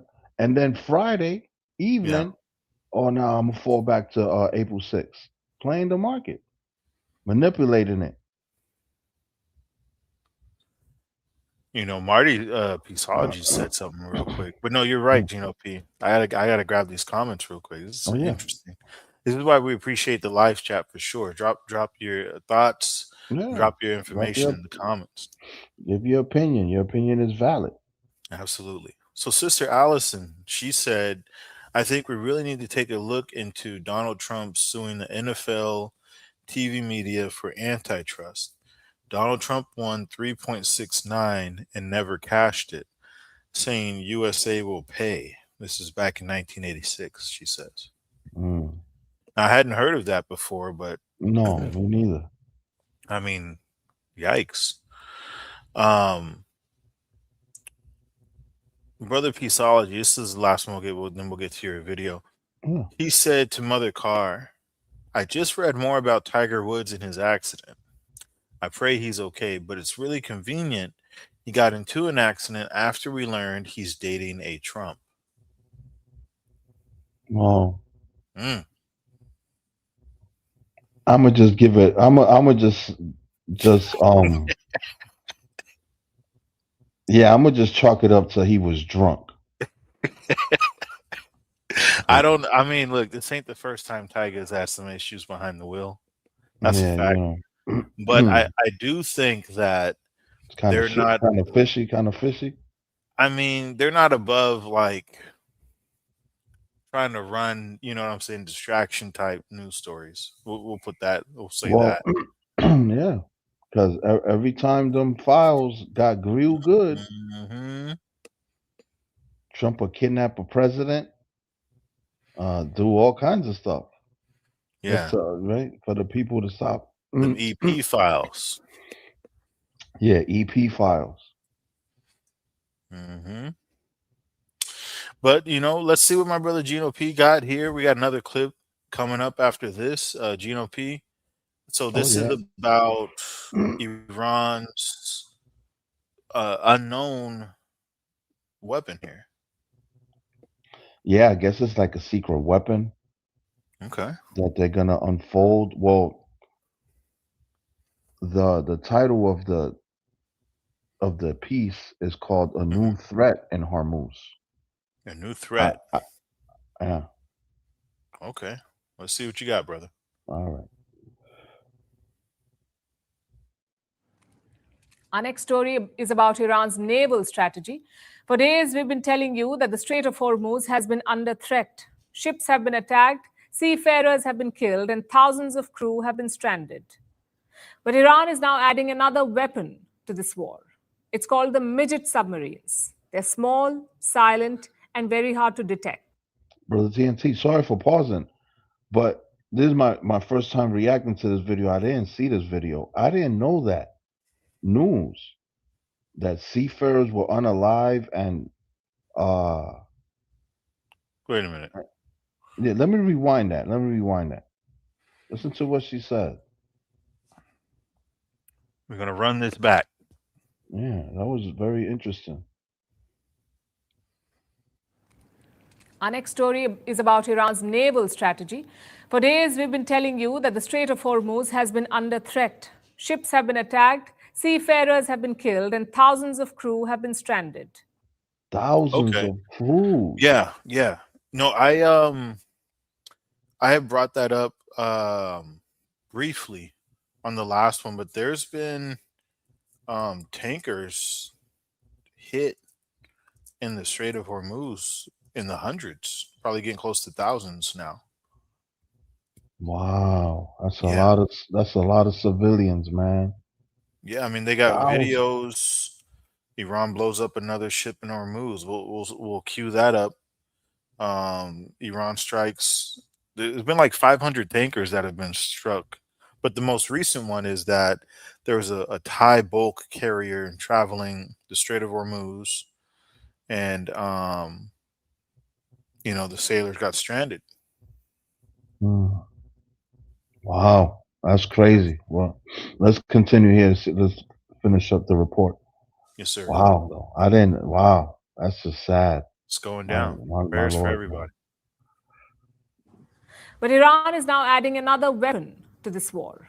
It's called the midget submarines. They're small, silent, and very hard to detect. The idea itself is not new, though. Midget submarines have been in existence since the Second World War, but in this war, their one specific capability has brought them into the limelight. And that is laying underwater mines. Even a few mines in the Strait of Hormuz can halt shipping for days. Our next report has more. Beneath the Strait of Hormuz, something is moving, and it isn't a tanker. The war in West Asia has already reshaped these waters. The skies have seen missiles. The surface has seen strikes. And traffic through one of the world's busiest oil routes has dropped sharply. But there is another threat now taking shape. Not in the skies or the surface, but underwater. Iran's midget submarines. They are small, quiet, and in the shallow, crowded waters of Hormuz, very difficult to find. At first glance, they do not compare to the giants of naval power. Take the United States Ohio-class submarines, for instance. These are massive, nuclear-powered, can stay submerged for months, and carry long-range missiles across oceans. Midget submarines are totally the opposite of that. They are built for short missions. They operate close to shore and rely on stealth, not scale. That difference matters in the Strait of Hormuz. This waterway is narrow. Shipping lanes are tightly packed here, and the seabed is quite shallow. That makes it difficult for large submarines to maneuver freely. For a midget submarine, those same conditions are an advantage. Iran has built its naval strategy around this geography. For years, it has studied and trained crews specifically for this environment. It operates the Ghadir-class midget submarines. These are designed for coastal operations. They can lay underwater mines, launch torpedoes, and target commercial or military vessels at close range, all while staying difficult to detect. Tehran reportedly has up to 10 Ghadir-class midget submarines. Yet the concept itself is not new. Midget submarines have been used for decades. They were deployed during the Second World War for covert attacks. The idea is simple: stay hidden, strike suddenly, and vanish before a response can be mounted. That thinking fits into Iran's broader approach. It does not aim to match the United States Navy ship for ship. Instead, it focuses on asymmetric warfare. That means using smaller, cheaper tools to challenge a stronger force, to stretch its resources, and to raise the cost of every response. This playbook is already in motion, with drones, with fast attack boats. Now it has moved underwater. Washington has targeted parts of this network, but many of these systems are decentralized. They are designed to survive. Small vessels can launch from hidden coastal points, and midget submarines remain difficult to eliminate. For the United States, this creates a new challenge: Detecting a large submarine in open water is one thing. Finding a small one in a shallow, crowded corridor is another. Even with advanced surveillance, detection becomes harder. And in an active conflict, that risk is immediate. Because experts say the real danger may not be torpedoes, it is mine laying. Even a small number of naval mines can halt shipping for days or weeks. Clearing them is slow, complex, and risky. Nearly 1/5 of the world's oil passes through the Strait of Hormuz. Any disruption here does not stay local. It spreads across global markets. So, in these waters, disruption does not need to be massive. It only needs to be precise. And sometimes, the smallest threat can have the biggest impact. The world doesn't. Yeah, Mm-mm. that's a good clip. That's a good clip there. And I mean, this is what we're seeing, what we've been talking about since the beginning. As Sister Allison put it, asymmetric is powerfully built. We've been talking about Asymmetric. right asymmetrical warfare, dragging it out, raising the costs, a war of attrition. It's all the same. It spells. I'm gonna be honest. If Iran was watching what took place in Iraq and Afghanistan and said those wars got drug out, the U.S. had to withdraw. So, how do we survive in a war against a superpower, arguably the strongest military superpower in the world? You drag it out, you make them withdraw. You make it hurt. You make it hurt to the point where there's no clear win, just like in the other two wars, and they have to back out. So, Yeah, I you know, mean, 'cause I heard moreover from analysts mhm. that the Strait of Hormuz is shallow water, right? And There's it a lot has, of it. Yeah. you know, the mine lands. That's the part. Let me pull up this map for you, Gino P, because Man, you weren't here last time. We had a real good map of the Strait of Hormuz, and it showed very detailed the shallowness.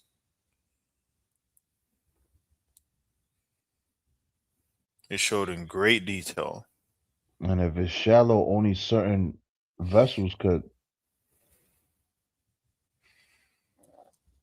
Well, it's yeah. I mean, that's the biggest problem is that the shape of that area of water, body of water, is not the best for what the U.S. is trying to do, which is control that body of water.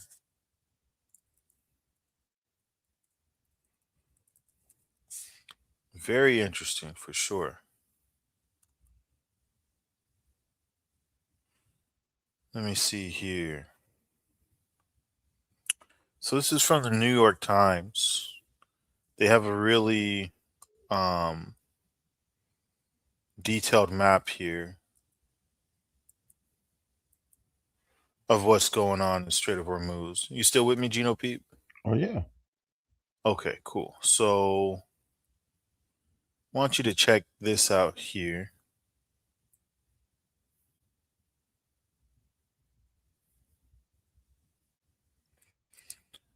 I'll try to zoom it in as much as I can. I'll go full screen. All right, got it. So red is the areas that have been struck in retaliation by Iran, and the shaded areas are what they call shallow waters. And so in this graph here, they're saying shallow waters force the ships into narrow lanes that can easily be mined and targeted. So if I Right. scroll down and we look at the Strait of Hormuz, right, and you see how, I mean, all this is shallow water over here. Persian Gulf, Qatar. So them big ships got to go into deep water, and that's where they got all the They got to stay in the All the middle. trickery. They got all the trickery, all the mines, Hmm. the midget submarines now. Right. So They yeah, have it's to navigate. See how sharp this turn is? That's yeah. almost like a 180. This is a corridor perfect for defense. Right. If the enemy wants to come in, they have to come in right through there. So that's what, they're highlighting in this map. They say the islands, the little small islands, serve as missile launch sites. Yeah, The yeah, yeah. rugged coastline conceals entry points for small attack boats, or as we've just seen, the midget submarines. So this is definitely a difficult area for the U.S. to control here, for sure. Can they do it? I believe they could, but at what cost? I mean, over time, the other thing we're looking at is it's been 28 days, right? So in 28 days, they've still failed to secure it in its totality, right? It's still being contested. It's still a problem. Otherwise, they would have secured it. I believe, Gino P, if they could have, they would have totally taken over the Strait of Hormuz by now, That right? too. Yeah, yeah, that's true. So, it's just a fact that they can't do it yet. Well, Even, the backlash of Trump, right? The backlash for Trump losing, because it hasn't been a ground attack yet, and America, there's been casualties already, and hundreds been mm, wounded. Right? There's been hundreds wounded and whatnot, mm, and I think 13 unalive, 10 seriously wounded, and about 200 and something wounded already, U.S. soldiers, right? yeah, Because of the missile attacks in other countries.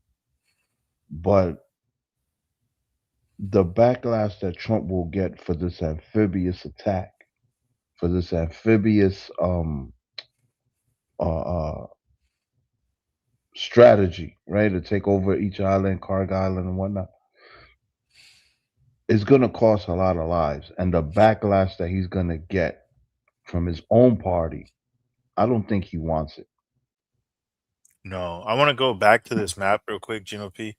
They have a plotting point that says 35 miles. Mm, That's, I think, probably the narrowest stretch is 35 miles, right. right? Oh man, that's very narrow. That's pretty narrow considering when you look at this map here, this shows that Iran hit Diego Garcia joint U.S. British military base. That's 2,500 miles away. Mm.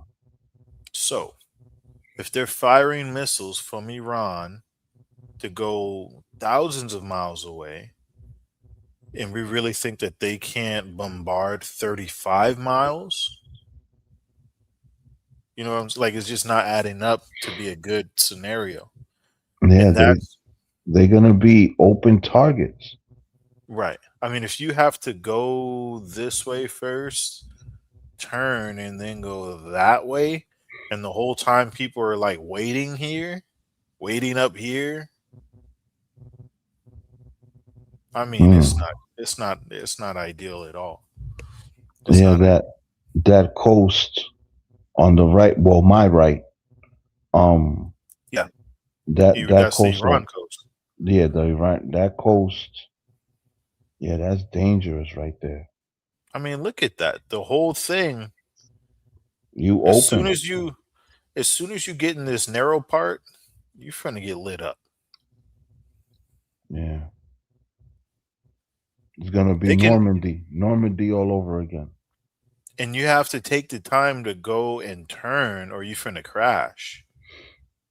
You gotta turn, And the single whole time file, there's single file, and the whole time mine stuff just coming at you. coming at you. You got mines. Now you got midget, well, midget Midget submarines. submarines, got That name sharks is with wild. lasers. That's a wow. But no, This that's is some this. This is it. That's the Strait of Hormuz. That's honestly, if they could have taken it, they would have taken it by now. I'm not saying that they won't be able to ever do it, but what I'm saying is right now they cannot control it, or they would have already. I'm glad you said that. I'm about to queue up a video where one of Trump's. Let me cue it up first, and then I'll let the chat know what we're gonna about to watch. Let me cue For it up. sure, for sure. There's also something I wanted to show, reporting from up here in Seattle, but on Okay. Iran. As you know, the whole world's watching this, GNP, like we talked Yeah. about. Whole world is watching this. So you talked about earlier the number of troops that were being injured, Yeah. right? We're talking about the Strait of Hormuz. We showed you guys a map. We showed you, Gino P showed you video that there's still, this war is still developing. It's still ramping up. If you ask the question, is it ending soon or just getting started? Doesn't look like they are in, that they're slowing down. They're gearing up. I'm gonna be honest. Professor Jiang, the one who predicted this entire conflict, predicted Trump's presidency, second presidency, and predicted the loss of this war by the U.S. He said this is exactly how wars of attrition turn into prolonged ground fights. Iran has been building for 20 years, like Sister Dawn Borland said. She said Iran has had years to plan for a day like this. Iran is not going to be a walkover as Trump thought it would be. That's facts. But this professor, he's another analyst, Jiang, he warns that Trump's ending soon talk may be meant to calm the markets, like Gino P said, stock markets and stuff like that. But the troop surges on both sides suggest that the real fight could just be getting started. The oil chaos, the radicalization, the amount of people in Iran that are ready to fight. Yikes. Remember when they were pushing the people like, hey, rise up, overthrow the government. Now's your chance. This is your only chance. They didn't want to hear that. Yeah. You don't hear none of that anymore because they saw that that wasn't working. Not even the ex-prince has come on saying anything. He's done. He said what he wanted to say, but it didn't catch. It's like, trying to make sparks in a room full of gas, but nothing caught. So he said, all right, I'm done. Yeah, he ain't coming back. So the radicalization, they've effectively radicalized the entire country against the U.S. as if they weren't already, though. But yeah, so now we're going to talk about what's happening with U.S. losses, what's happening with U.S. troops, because remember the talks are that peace is coming soon. That's what Trump said and posted. He said, hey, this is winding down. It's almost over. We're having really great and productive talks. Now, Gino P, this story dropped about 3-4 hours ago. Take a look at this, brother. We begin with breaking news from the Middle East, where the Associated Press is reporting an Iranian missile attack on a Saudi airbase has left U.S. troops hurt and damaged several planes. A U.S. official tells the AP the attack happened at the Prince Sultan airbase. The official says the attack involved a combination of Iranian missiles and unmanned drones. We're also learning from that source that the strike damaged a number of refueling aircrafts. There's no word on how many troops may have been hurt. The report comes as President Trump makes another push for peace despite plans for a possible ground offensive. Fox News reporter Mike Tobin is bringing us the latest. They are begging to make it, not me. President Trump trying a dual track to end the conflict with Iran 24 days into Operation Epic Fury. On Thursday, the president said negotiations are going well, and he extended his deadline for Iran to reopen the Strait of Hormuz. The Iranians tell a different story. They say there have been no talks, and they're still considering the president's 15-point plan. And they'll tell you we're not negotiating. We will not negotiate. Of course they negotiated. They've been obliterated. Who would negotiate? But just a day later, officials here in Israel threatened to, quote, escalate and expand their attacks on regime targets. And the Pentagon is reportedly preparing to deploy 10,000 more service members to the Middle East, though it's not clear at this point what their role would be. Those troops working within the joint force are going to give President Trump more options, and that's what Iran needs to see. But Iran shows no sign of backing down. Missile strikes on Gulf neighbors continue, and ships are still being targeted in the Strait of Hormuz, prompting new tactics from the White House. We're going to see U.S. government-backed insurance program for naval ships that want to go through, along with naval escort. Meanwhile, a growing number of lawmakers on Capitol Hill are asking questions about how the president can guarantee Iran holds up its end of any potential bargain. Yo, they got Tiger looking crazy. Poor Tiger. But prayers for him, man. But no, so they just struck. You know, that's what they're saying here. Missile attack on a U.S. base in Saudi Arabia. That was tonight. That was like 3-4 hours ago. They damage or destroyed a refueling aircraft, and a number of troops have been injured. They don't know how many. right, that's what they target. They targeting when I say they, the Iranians, they are targeting the refuel aircrafts, right? The refuel machinery. And when it says how many injured? They don't know. It's too soon. It just happened. Yeah, they have no idea, unfortunately. But that's what I'm saying, right? So Saudi Arabia, I don't know if it's even on. It's over here. Yeah, it's nearby. Right, but much further away than that 35-mile stretch that they have to get through.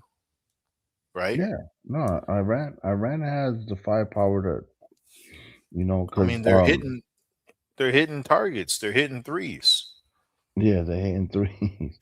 Sister Allison wants to know how shallow, right?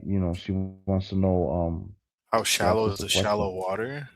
No, what was the question? How large is the water on the other side of the map? That water is shallow water, right? So a ship that weighs X amount of tons, they can't navigate through there. Yeah, because they would bottom out. Yeah, the water ain't deep enough. Yeah, because those big like naval aircraft carriers and stuff, they would bottom out. Yeah, and they would basically be stuck. Or even they got to go through that little corridor anyway, just to get into the little islands that they plan to take over. Yeah, they didn't mark Karg Island on this map, but it's all the way up, all the way up, all the way up. All the way up? Mm-hmm. Like up by Kuwait? Yeah, by close to Kuwait, yeah. That's a horrible idea. Yeah, it's all the way They up. have to go all the way up, and they can't go like far away. They have to stay close to the coast of Iran. That's why the professor said it's like a 12 to 20 hour drive. Wow. That's a horrible idea. Knowing that they just struck all the way up over here in Saudi Arabia. Yeah, that's what he said. Base. That's what he said. They'll be like ducks in a row. Yeah, that's a horrible idea. They'd be exposed for. But that's what I was saying. If you say they flew just like back to back, whatever, Black Hawks, whatever they wanted to fly, to say, okay, if we see anything move, we're gonna get it. And they just had them hanging in the air, or like a hall monitor, just going back and forth in the air over this corridor. Is that enough? No, because those missiles come sneak attack. They sneak attack missiles. Yeah. And the submarines are under the water. I mean. And the mines. Yeah. The mines, bro. Yeah, the mines. Yeah. Yeah, this is a horrible idea. I hope that they don't go through with it. I'm going to be honest. I hope they figure something else out. Because we don't want the loss of life. more You know, I seen this than there video. already has been. I seen this video, the one that got queued up, of John Bolton giving his expertise, right? Giving his opinion on what's going on. And for those that don't know, John Bolton was part of Trump's first cabinet when he first, right, when his first term. And their relationship petered out. Their relationship, right? It died on the vine. But he has always had good takes, right, on military things. I don't right. I don't agree 100% with everything he says, but I found this clip very interesting as far as him giving his opinion on Trump and Iran. I was reading the chat, and Sister Dawn Borland, she said, "Have you ever seen a more delusional person?" Reports came out a few hours ago that he's gotten bored with the war. That's good. Attention span of a rhino. Yeah, you got attention span, right? That's good though. That's pretty funny. That's good. You getting bored with the war? Bring them kids home. Sign an agreement. Peaceology has a good point too. Shout out to Marty. He says it wouldn't be up to Trump. It would be up to his general. I think they said General Kane, Joint Chief Chairman of the Joint Chiefs of Staff. It would not be safe, but would Trump listen to reason? I think that's probably why they're trying to get a lot of personnel in the area, because he said, okay, well, what can we do? And they said, look, man, you're going to need you're going to need some fellas. Maybe if he had the allies, the American allies, NATO. Maybe if they had NATO. They don't. But America's by themselves. NATO said this is not our war. That's what they said, I think, a week or two ago. Remember, Gino P? Mm-hmm. They said, we don't want no parts of this. You started it. Yeah, Europe wants a diplomatic solution. They don't want bombs. That's facts. Shout out to Hope, Deliverance Hope, that we need a peaceful resolution in the Middle East. I agree. Yeah.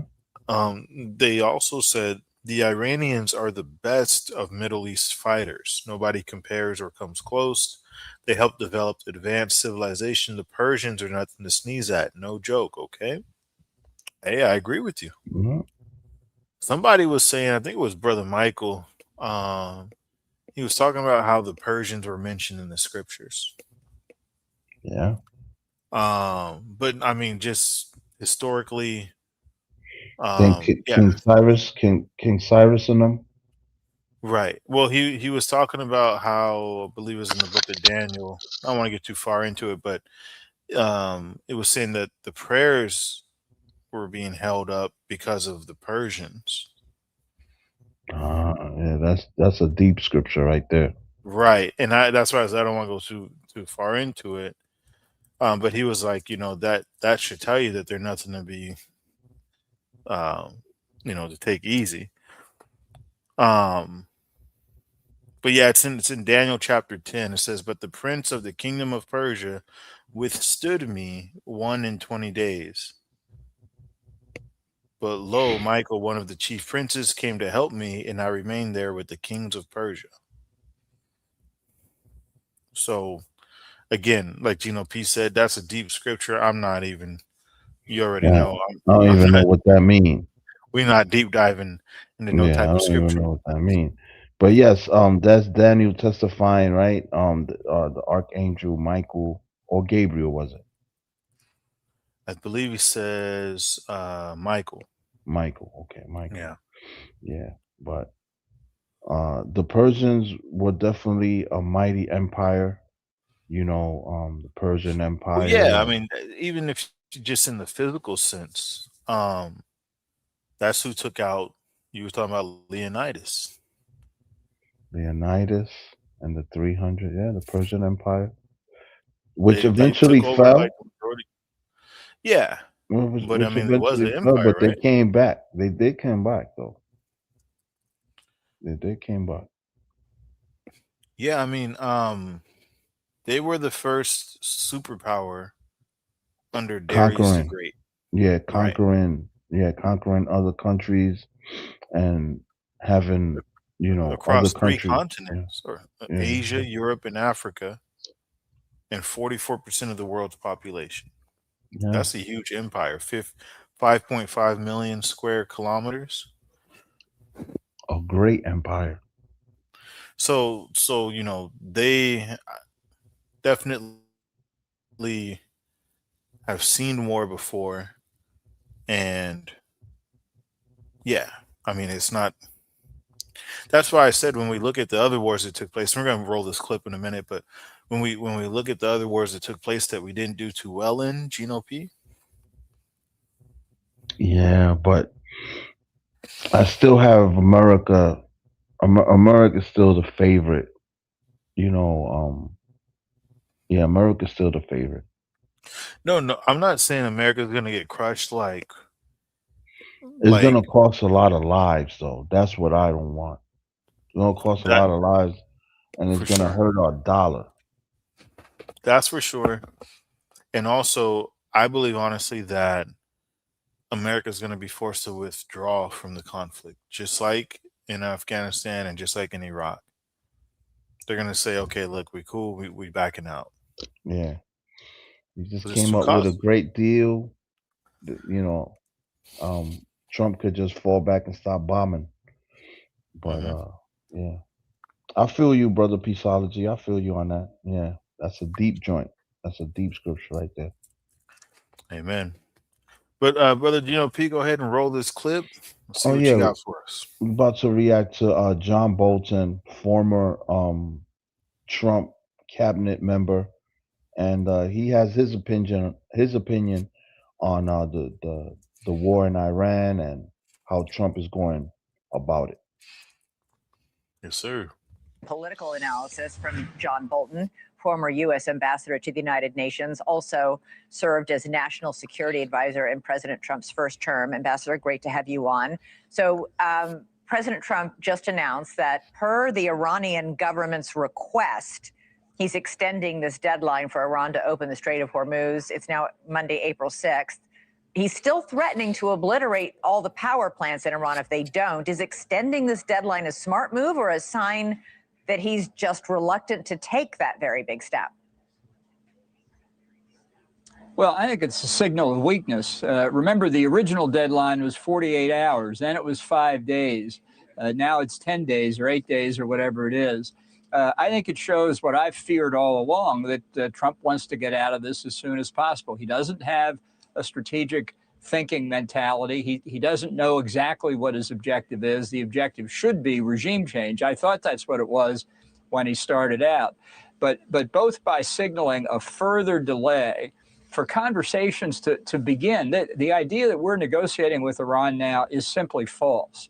And whether anything will come of it, I think is highly doubtful. But this shows weakness. Another thing that shows weakness is that he fundamentally misinterprets what Iran meant when it said it was letting tankers out of the Gulf. Sure it is, filled with Iranian oil. And what are the payment arrangements for that oil? Are the governments or the companies buying it going to send that money to Tehran so that they can then use it for production of weapons to kill our service members? Are we allowing these tankers out to finance the war against us? I mean, that is a very, very serious sign that we've lost track of the bubble here. We don't know what the arrangements were around that. We don't know who in Iran the Trump administration says they're talking to. Why do you say it's false that they're talking to anybody? How do you know that? Look, they are nowhere near agreement on this. I think the intermediary, we're not talking to Iranians. That I feel sure of. We may be talking to intermediaries, Pakistanis, reportedly. Notes, yeah. But and the Turks and the Egyptians, maybe others. You know, the Pakistanis have a real interest here because the southwestern part of Pakistan the province is called Baluchistan. That borders with Iran. And you know what's on the side of the Iranian border? Baluchis. So there's a real common interest here between Iran and Pakistan not to let the Baluchis set up their own country, which they have longed to do. This is very complicated here, and the U.S. is stumbling along in a way that gives the Iranians what they need, which is time. I think Wes Clark said this. They win by surviving. And if they survive having shown that they can close the Strait of Hormuz and intimidate the rest of the world, what are they going to be like when their economy recovers, when they're allowed to sell oil without any restraint, and they begin rebuilding their nuclear program, begin rebuilding their missile program, begin rebuilding the terrorist groups, and rebuilding the capacity to close the Strait of Hormuz? Are they going to be better then than they are now? You better believe it. You have to. This is a very difficult choice and dilemma here now, because as General Clark, who is extremely experienced in all this, said, the longer this goes on, the greater the chance and the necessity of sending in ground troops. The American people and many Republican members of Congress have said absolutely no to ground American troops on the ground in Iran. So then you're faced with the choice: do we say we won, as Senator John Kennedy said today? He actually said on camera, the president, we should get out now and say we won. It's time for us to come home. Your argument is that leaving the regime in place and a wounded Iran in place is actually worse and even more unsafe for us and the rest of the world?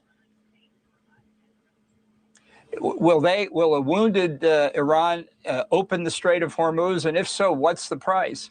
If they can blackmail us now in a terribly degraded state, how are they going to behave when they're not degraded anymore, when they have more force, when they have more capability, when they have more strength, when they have more money? Are they going to behave better or worse? It's going to be a much more difficult time to keep the strait open for the Arab states that are producing oil. I mean, the situation now is our enemy, Iran, is selling oil, and our friends, the Gulf Arab states, are not. What kind of sense does that make? Ambassador John Bolton, thank you for laying out in pretty stark terms what you perceive to be the reality of this situation. Thank you. Riveting information. Yeah, it doesn't sound good. I'm gonna be honest. The man made a lot of good points. I mean, some of the things we've said here. Who is it that's Trump's talking to? And at the end of the day, if America has to back out, is that a win? It's a win because I don't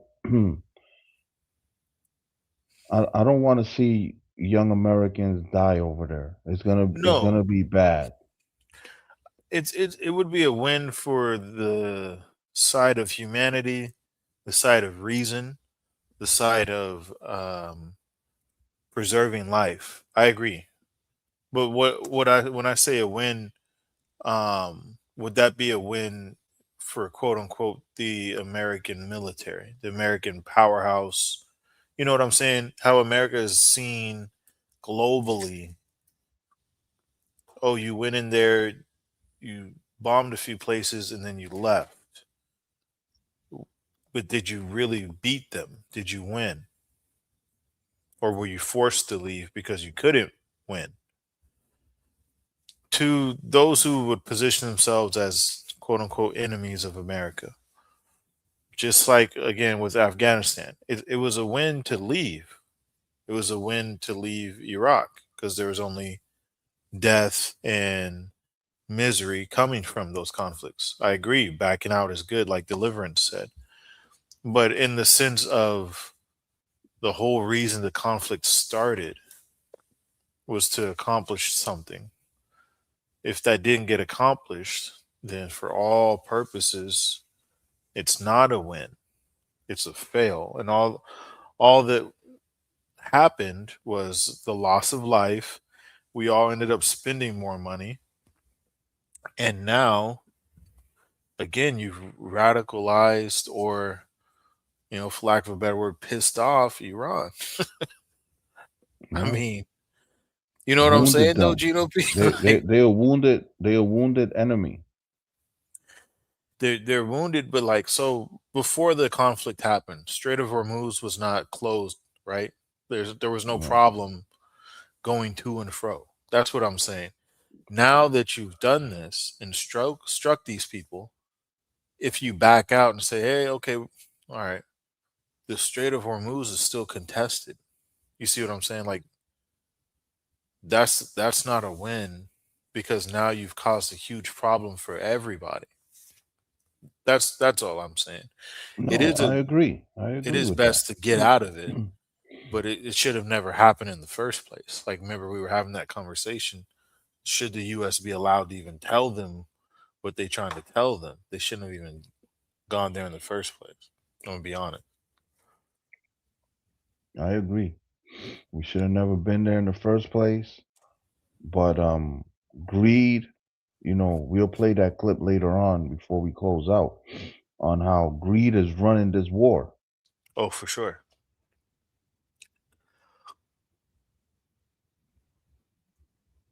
It's greed, man. That's a fact.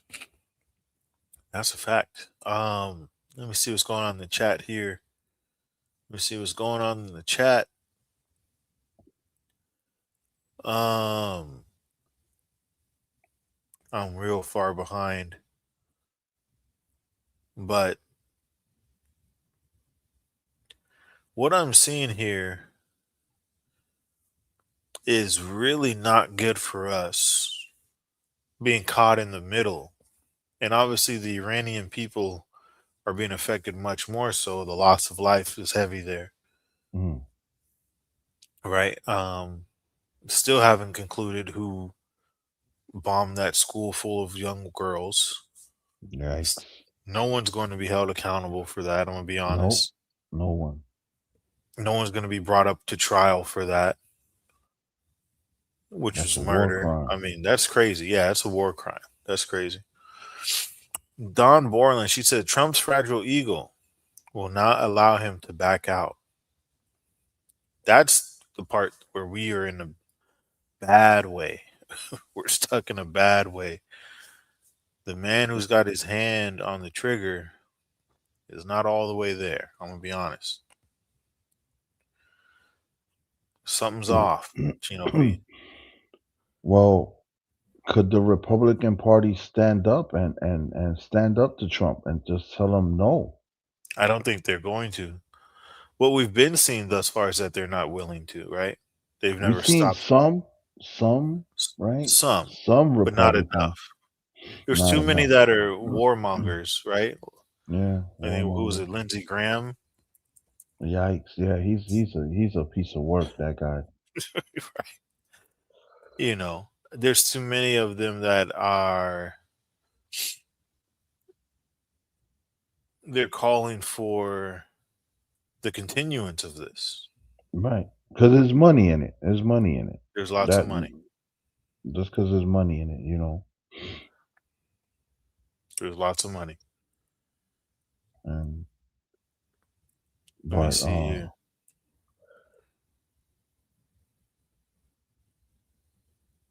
Deliverance says many of our brothers and sisters, like our allies, such as in Africa, Asia, and some in Europe, are vulnerable because they rely on imports to feed their nations. That's a fact. Yeah. That's a fact.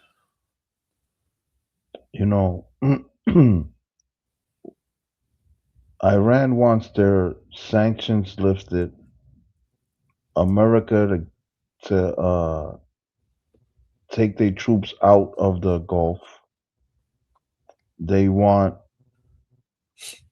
toll money for the Strait of Hormuz. So these three asks are big asks in negotiation. I forgot about that. In negotiation, these three things,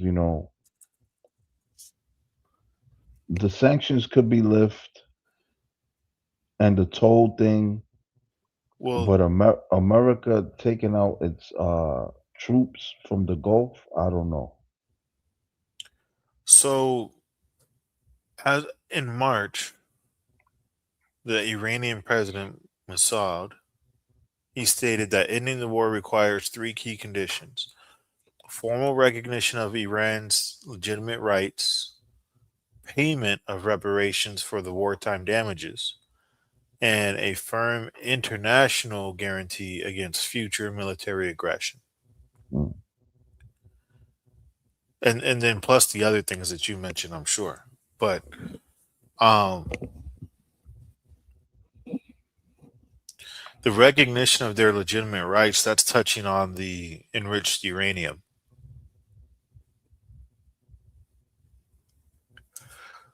Because at the beginning of this, they said, look, we have the right to do whatever we want to do with the uranium, just like any other sovereign country.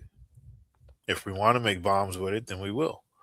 Right. Well, there's about 10 countries that have a nuke, right? We have United States, Colombia, uh, Great Britain, France, South Africa, uh, Russia, North Korea, Pakistan, and finish it off with India.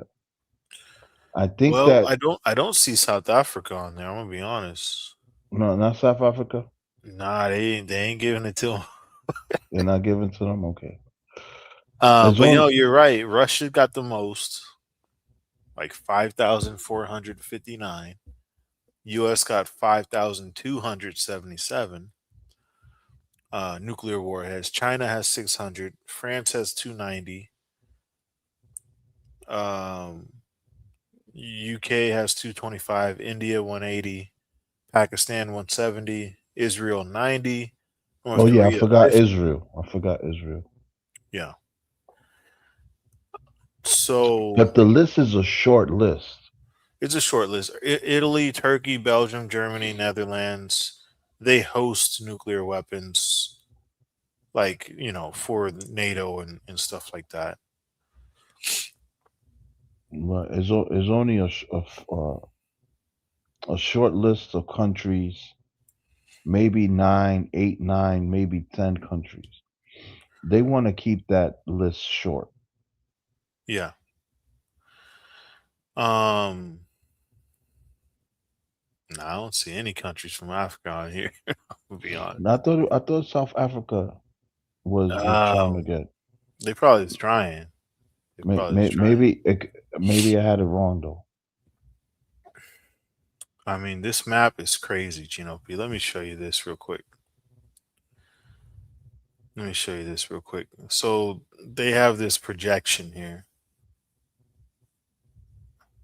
and it says one nuclear weapon detonated over NYC. I don't know why they picked that. Maybe because it's I'm sorry, because it's densely populated. Yeah. They say it causes 583,000. That's the whole Bronx. I mean, if you see this map here, bro, it's going from like, And the radiation and the fallout and all the other stuff that come. 500,000 is crazy. Yeah, that's the That's one. Bronx. That's just one. Yeah, that's the Bronx that had for Harlem. Right. Gone. So,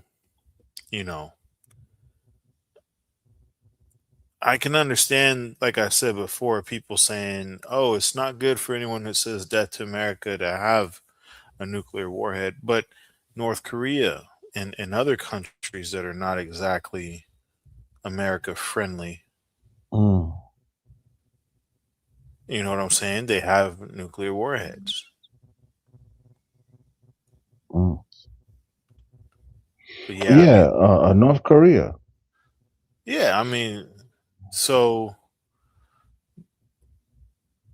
the mutual destruction assurance, I believe, has been enough to prevent the launching of nuclear warheads in the past.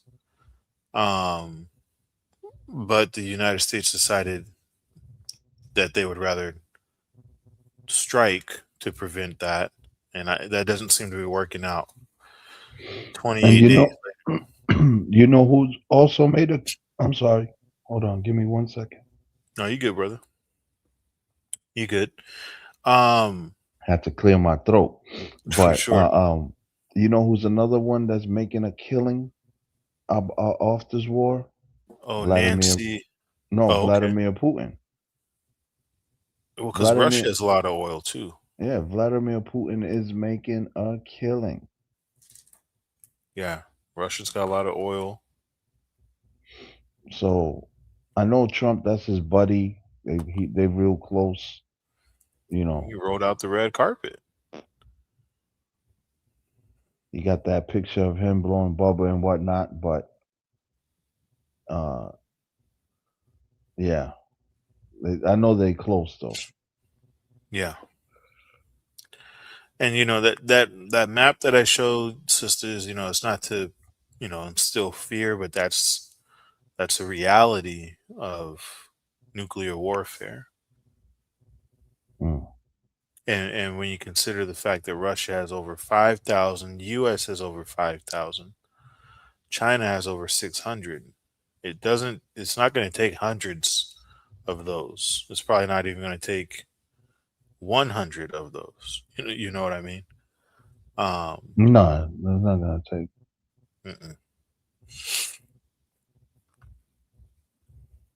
So let me roll this clip here, Gino P. This breaks down what they're calling the biggest U.S. ground invasion in Iran's history. The biggest U.S. invasion in Iran's history? Yeah, it's kind of strange, but I guess what they're saying is never before has, you know, the U.S. invaded Iran on this scale. I don't remember them invading Iran ever before. Never, ever. Right. But you know, the main reason I'm gonna roll this clip is because the person has a lot of insider shout out to Scotty. He has a lot of, it seems, inside knowledge on some of the background leading up to where we're at and a lot of the current events. This dropped less than 24 hours ago, less than 12 hours ago. So I think that we get a lot of good information from this clip, Gino P. Yeah, drop the clip. Iran thought that its troubles on Karg Island were over. The US had hit the island hard, ruining its military infrastructure, but at least the oil terminals and pipelines. Let me pause. You got audio, Gino P? Mm-hmm. Okay. You were right, bro. That island is all the way up there. Yeah. Strait of Hormuz is down here. Yeah. That island is all the way up there. It's 12 to 20 hour boat ride. Yeah. Okay, let me play it from the top. Iran thought that its troubles on Karg Island were over. The US had hit the island hard, ruining its military infrastructure, but at least the oil terminals and pipelines were spared. Cash could keep rolling in to prop up the ailing Iranian regime, but not for much longer. The US is sending something massive to Karg Island. The US may be preparing for the largest ground operation against Iran in decades, and it could leave Iran's regime in tatters. We'll explain why later in the video. First, what on earth is happening at Karg Island? Right now, the island is still trying to recover from a wave of US attacks that totally obliterated every military target on the island, per US President Donald Trump. Not a lot has changed on the island since, as its oil operations are still running. But it's not what's happening now that is worrying Iran's regime. It's what's going to happen in the future, as the US is sending something Iran's way that is the last thing the regime wanted to see: US Marines. Or more accurately, even more. According to the War Zone, or TWZ, the US is sending the USS Boxer and the rest of its Amphibious Ready Group, or ARG, to the Middle East from their base on the West Coast.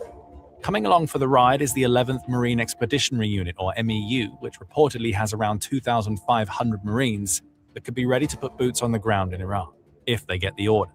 Along with the USS Boxer are a pair of other amphibious warships, the San Antonio-class USS Portland, and the Whidbey Island-class USS Comstock, along with air and ground components that could support the 11th MEU if it needs to launch a ground operation. This alone would be massive news, but what makes this report really important is that the 11th MEU isn't the first that the US has ordered to the Persian Gulf region. In mid-March, news broke that the 31st MEU was being deployed to the Middle East from its base in Okinawa, Japan, bringing yet more amphibious assault ships and a contingent of roughly 2,000 Marines with it. Those Marines seem likely to arrive in Iran's waters at some point toward the end of March, and it's looking like the 11th MEU is expected to follow, potentially reinforcing the 31st MEU in the coming weeks to create a contingent of over 4,000 US Marines, along with the air power and amphibious vessels needed to land them on Karg Island. At least that's one of the options. As you'll discover if you keep watching, there are 3 scenarios that these MEU deployments could support, each with different potential consequences. TWZ notes that what we're seeing right now is an accelerated deployment of manpower that is being sent to Iran in support of Operation Epic Fury. Karg Island seems to be the likely target for these Marines, and there are other hints that the US is building up to do something on an island that is absolutely critical to Iran's economy. Along with the incoming MEUs, the US has also been deploying the US Navy MQ-4C Triton unmanned aerial vehicle, or UAV. This isn't an attack drone. Rather, this UAV is designed to conduct reconnaissance, and that's precisely what it's been doing in the Persian Gulf and Karg Island regions. On March 20th, one of America's Tritons was even observed orbiting the largest oil terminal on Karg Island, suggesting that it's keeping a close eye on whatever Iran is trying to do on the small stretch of land. And there's more. The US has also announced that it's deploying Apache helicopters and A-10 Warthogs to the Strait of Hormuz. Both of these aircraft can serve a purpose in the strait, especially in terms of attacking fast boats, Shahid drones, and coastal missile launch sites and ports. However, we can't ignore the fact that both of these aircraft were also used by the US in its wars against Iraq and Afghanistan. What did they do in these wars? The Apache and A-10 set the stage for ground operations in these nations by providing support to ground troops, shaping the battlefield, and taking out fortified positions ahead of arrival. So these aircraft were among the first that the US deployed in these 2 conflicts. And do you want to guess what the first types of ground troops were that the US sent into Afghanistan? US Marines from MEUs. We're starting to get some serious echoes of the past in this deployment of a second MEU to Iran's waters, and all signs are pointing to an operation that is set to take place on Karg Island. For now, there's no confirmation that Washington has made a final decision, but the pieces being put in place are hard to ignore. Whether that means boots on the ground or not isn't certain, but before we get into what the US is planning to do, let's examine why Karg Island matters. After all, it's just an island, and one that the US has already destroyed, at least in terms of its military infrastructure. However, it's not this particular type of infrastructure that makes Karg Island so important. It's another, oil infrastructure, a lot of it. Though it only measures about 5 miles end to end, Karg Island is where almost all of Iran's oil exports are processed and passed through on their way out of the country into Iran's clients. Oil, in particular, is Iran's economic lifeblood. The country is home to about 10% of the world's proven oil reserves. It's on Karg Island that the terminals and pipelines are located that pump Iranian crude and refined oil products onto tankers, which then ship the oil to other countries. According to CBS News, Karg Island historically handles anywhere between 85 and 95% of all Iran's crude oil exports. So, safe to say, if we're looking at the question, Gino P, is this war ending soon? Is this just getting started? And what is it exactly that's driving the continuation? A lot of people said oil. A lot of people said money. I think honestly it's both. Because in this situation, they're one and the same. Well, that clip that you brought is a wonderful clip. It explains the military power of the United States, and the target is Cargill. Mhm. That's where they want to get. Allegedly, Trump said that they eliminated all military infrastructure on the island, and they only left the oil. And that's what they're going after now, right? If they could take over the island, they take over the oil, Right. and that will hurt Iran economically.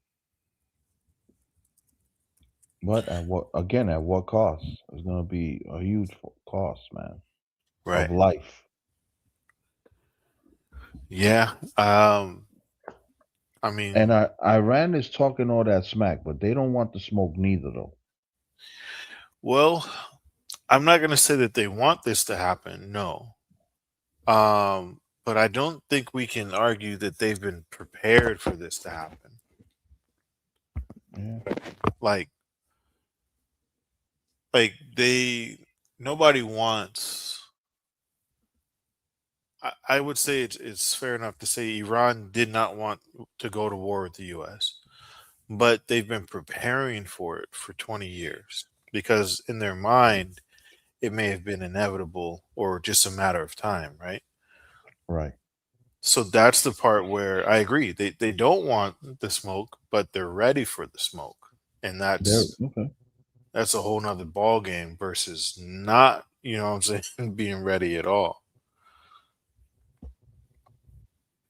So that's where we're at. Sister Dawn Borland, she makes a great point. So much for the talk down of a war. It seems like it's just getting started. I mean, it's hard not to look at the facts and what mirrors, as the reporter said, and shouts out to them. Got to try to find their channel, but it's the same things that took place when boots were on the ground in Iran, excuse me, Iraq, and in Afghanistan.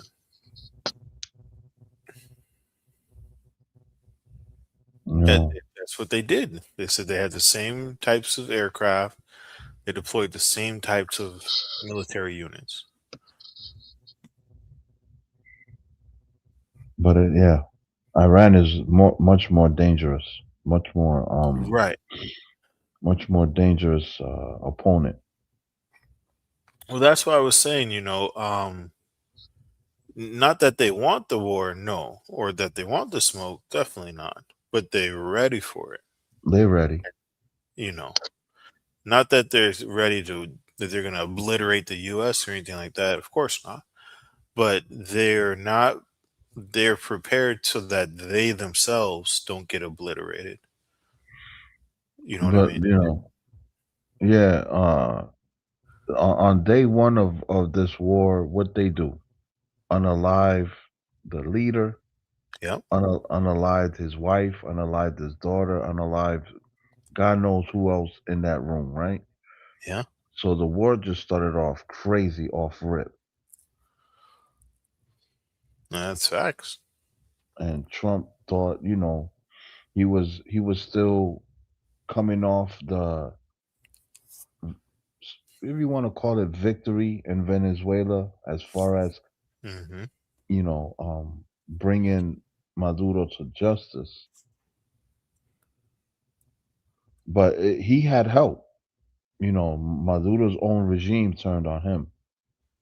Well, that's the part where people were saying hubris and overconfidence are probably what has walked President Trump into this bad situation because he was feeling way too Feeling himself. overconfident. Yeah, feeling Yeah, himself.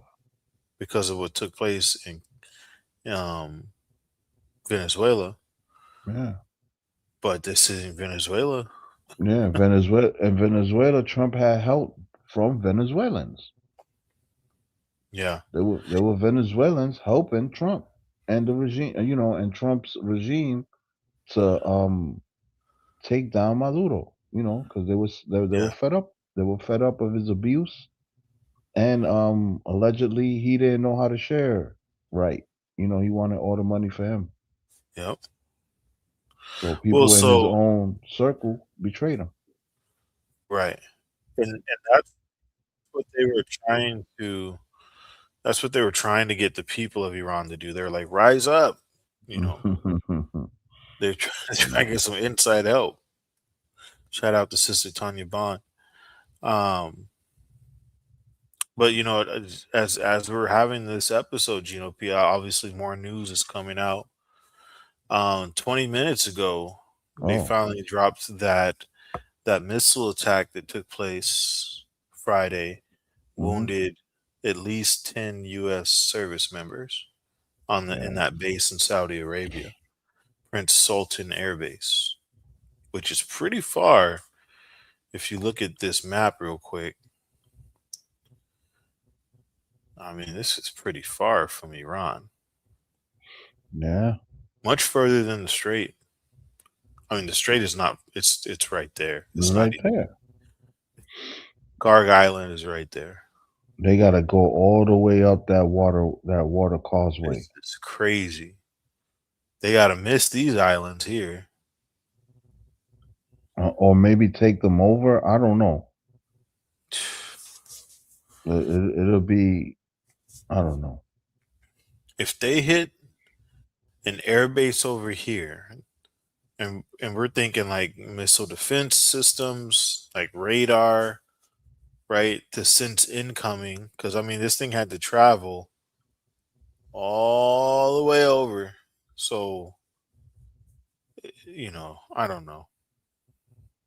I'm hoping and praying that the war end as soon as possible. Well, I'm glad you said that, because my next clip is U.S. Secretary Mark Rubio speaking. And again, I haven't seen this clip. I just saved it, and I want to hear it for the first time with TNT and with the chat, and so we could react together to it. But this is U.S. Secretary Mark Rubio says Iran war will last weeks, not months. And yeah, he's speaking on it. All right. All right.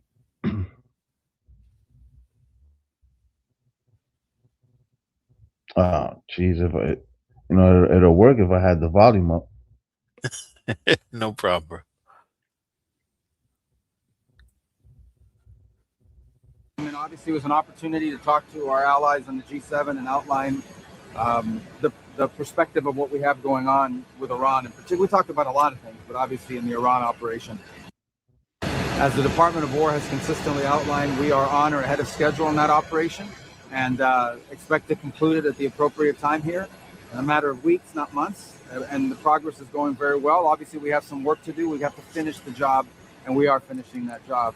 I did describe to our allies, however, that immediately after this thing ends, we're done with our objectives, one of the immediate challenges we're going to face is an Iran that may decide that they want to set up a tolling system in the Straits of Hormuz. Not only is this illegal, it's unacceptable, it's dangerous for the world, and it's important that the world have a plan to confront it.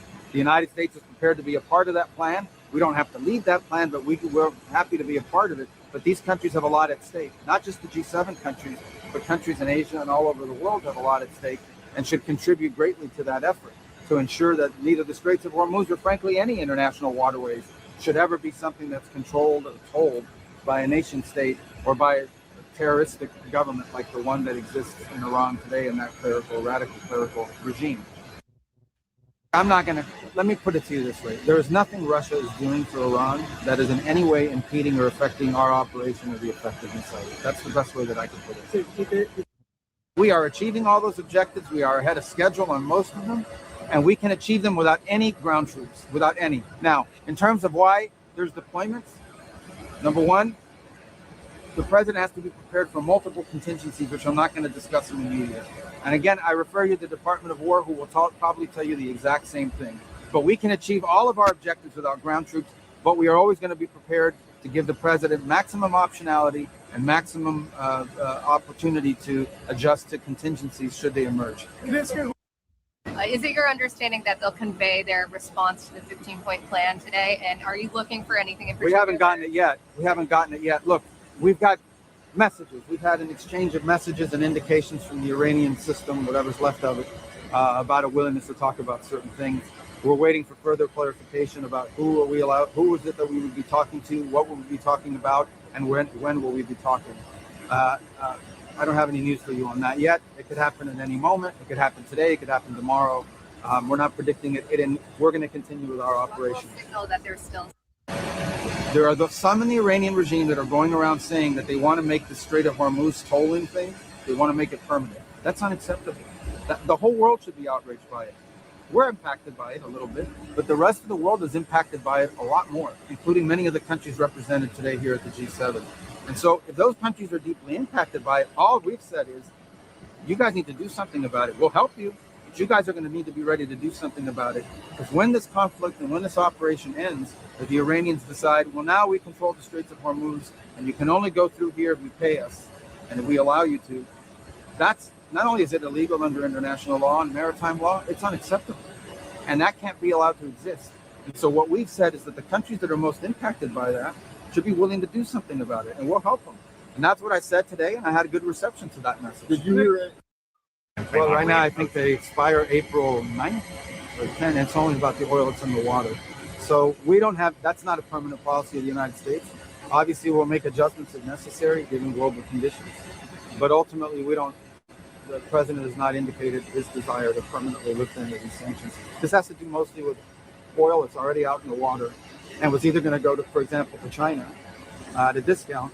Now it's just the only that oil is going to be sold one way or the other. The only difference is, are more countries eligible to buy it to take a little bit of the strain off the global concern about what's happening in this operation.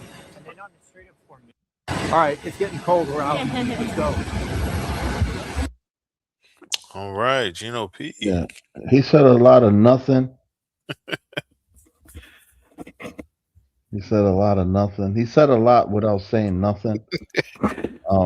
Which is funny because Deliverance Hope said he's a pretty smart guy in many ways. I don't know. Yeah, well, he's smart, right? Because he's a secretary. But smart enough to dodge them questions. Yeah, we affected. America's affected by a little bit. Open that up. What you mean? We affected by a little bit. Yeah. But it's good that he was saying, the only thing that I like that he was saying that I think it could be done without troops on the ground. That's the only positive I got out of all the nothingness that he said. Yeah. Well, I mean, he's good at not telling the whole story or not really giving much information than what's already out there, right? I think honestly though, just like everything else that we've been seeing coming out of this administration touching on the war, there's a lot of deception going on. There's a lot of misleading, and that's being done for a reason. They don't want you to know exactly where we're at because, like many have said in the chat, and like you said as well, Brother Gino, this was, in Trump's mind, supposed to be an open and shut case. Yeah, we unalive the Ayatollah is a wrap, right? That's what he thought. By unaliving the leader, the whole country will crumble. But it wasn't so. Ever since then, it's been more pushback, more opposition, more strikes from Iran that are hitting and landing and injuring U.S. troops. 10 additional troops injured today. The strike on Prince Sultan Air Base in Saudi Arabia. So, and that's according to 2 U.S. officials that are familiar with the situation. And not to mention the civilians that were unalived with the oil tankers and right that news bulletin that we reacted to a couple of hours ago. Mm-hmm. I didn't know that was going on. Yeah. Yeah.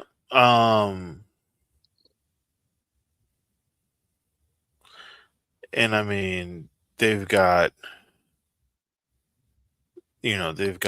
all types of intel But that message of the 10 U.S. service members injured in Saudi Arabia, like I said, it just floods the news headlines. Oh yeah, that's gonna ruin Trump's breakfast. hmm Now, another thing here that I'm seeing in the news is these other countries having fallout from this war. Uh, Philippines, for example, Mm, said it's that they bad. are, It's yeah, bad over there. they just said, and the video just disappeared. Um, but the Philippines are issuing state of emergency. They have 45 days left of fuel Yeah, because yeah. there's so many people. I don't know if you've ever been over there, but it's kind of like a I mean, the population density is kind of like China in certain places, especially in Manila. Right, It right. Yeah, is yeah. tight. Tight. Like So, Midtown Manhattan at 12. nah, bro, it was next level. It Yeah, is tight, next level. tight, tight. Because I've been in New York and I've been everywhere in New York, but that was different. Because Americans, we still kind of like our space a little bit. Yeah. But Nah, over but there, in Manhattan it gets crazy. You shoulder to shoulder with people crossing the street. but yeah, so state of emergency because there's so many people, so many vehicles, right? So much the population is consuming so much.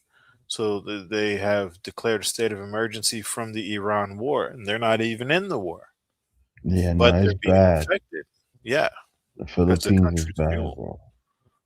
20 45 days days, left of fuel. That's crazy. 40, 45 days left to fuel, man. What And happens, Apostle's going over there too to the Philippines. man? Prayers for everybody Yeah, for the brothers and sisters over there, brother JU and Perito, man. Dag, for man. sure. It's And bad over here.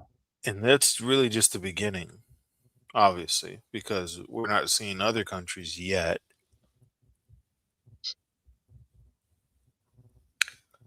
But I mean, this is what happens. Another thing we see is North Korea now coming out. What they saying? Oh, you ain't seen this one? Okay. No. This popped off about a day or two ago. So I'll roll this clip. This will be my last clip here, Gino P. Yeah, Before I got one clip about the money, and then I left the last clip, the best clip for last. all right. But yeah, I got So this is a minute clip, and then the other clip is a little longer than a minute.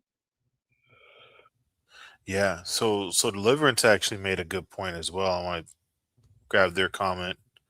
Said the Philippines, I forgot about them. Great point. They cannot grow enough food.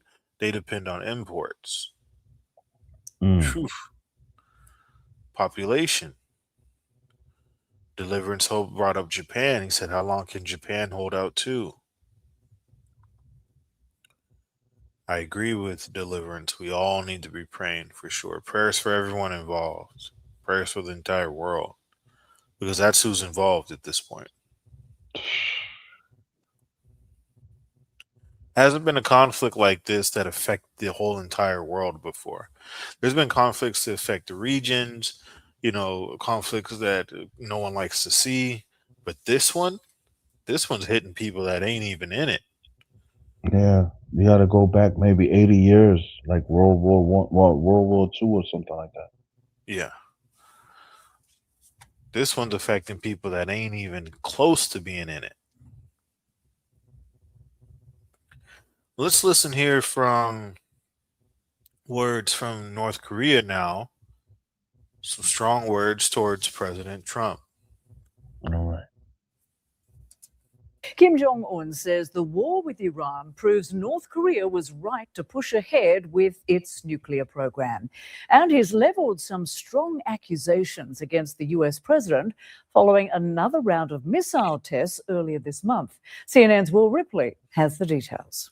North Korean leader Kim Jong-un walks into parliament with confidence. State media claims he just won re-election by a landslide with 99.93% of the vote. In front of a packed house in Pyongyang, Kim has a defiant message for President Donald Trump. The United States is now resorting to acts of state-sponsored terrorism and aggression. The hostile forces wanted us to make a different choice, preaching a payment for our giving up of nuclear weapons. But the present situation clearly proves our nuclear possession is irreversible.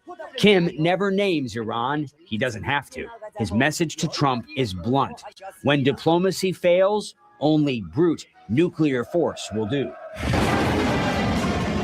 Ever since the Iran war broke out, a string of high-profile North Korean weapons tests. This salvo of cruise missiles fired from Kim's flagship destroyer, the Taehyung. Days later, a barrage of what state media calls a dozen nuclear-capable rockets. Kim, joined by his daughter and rumored successor in training, the teenager believed to be named Kim Ju-ae. She's even getting behind the wheel of a brand new tank, with her father riding shotgun. Kim and his daughter busy flaunting their firepower. And Russia praising its anti-US partnership with Pyongyang. During coverage of the Iran war, Russian state TV airing footage of North Korean troops training near the Ukrainian front, glorifying soldiers who chose suicide over capture. A clear signal Russia has North Korea's back. And back in Pyongyang, Kim is honoring families of fallen troops, doubling down on nuclear weapons, and telling his military and his people to prepare for war. There are still signs diplomacy is not completely off the table. Just this month, South Korea's prime minister sat down with President Trump and the... All right. So, it's not looking good, Gino P. Yeah, but, not Trump, Kim Jong-un hold on his powers just through terror and threat, right? So they scared of him. No, But that's facts.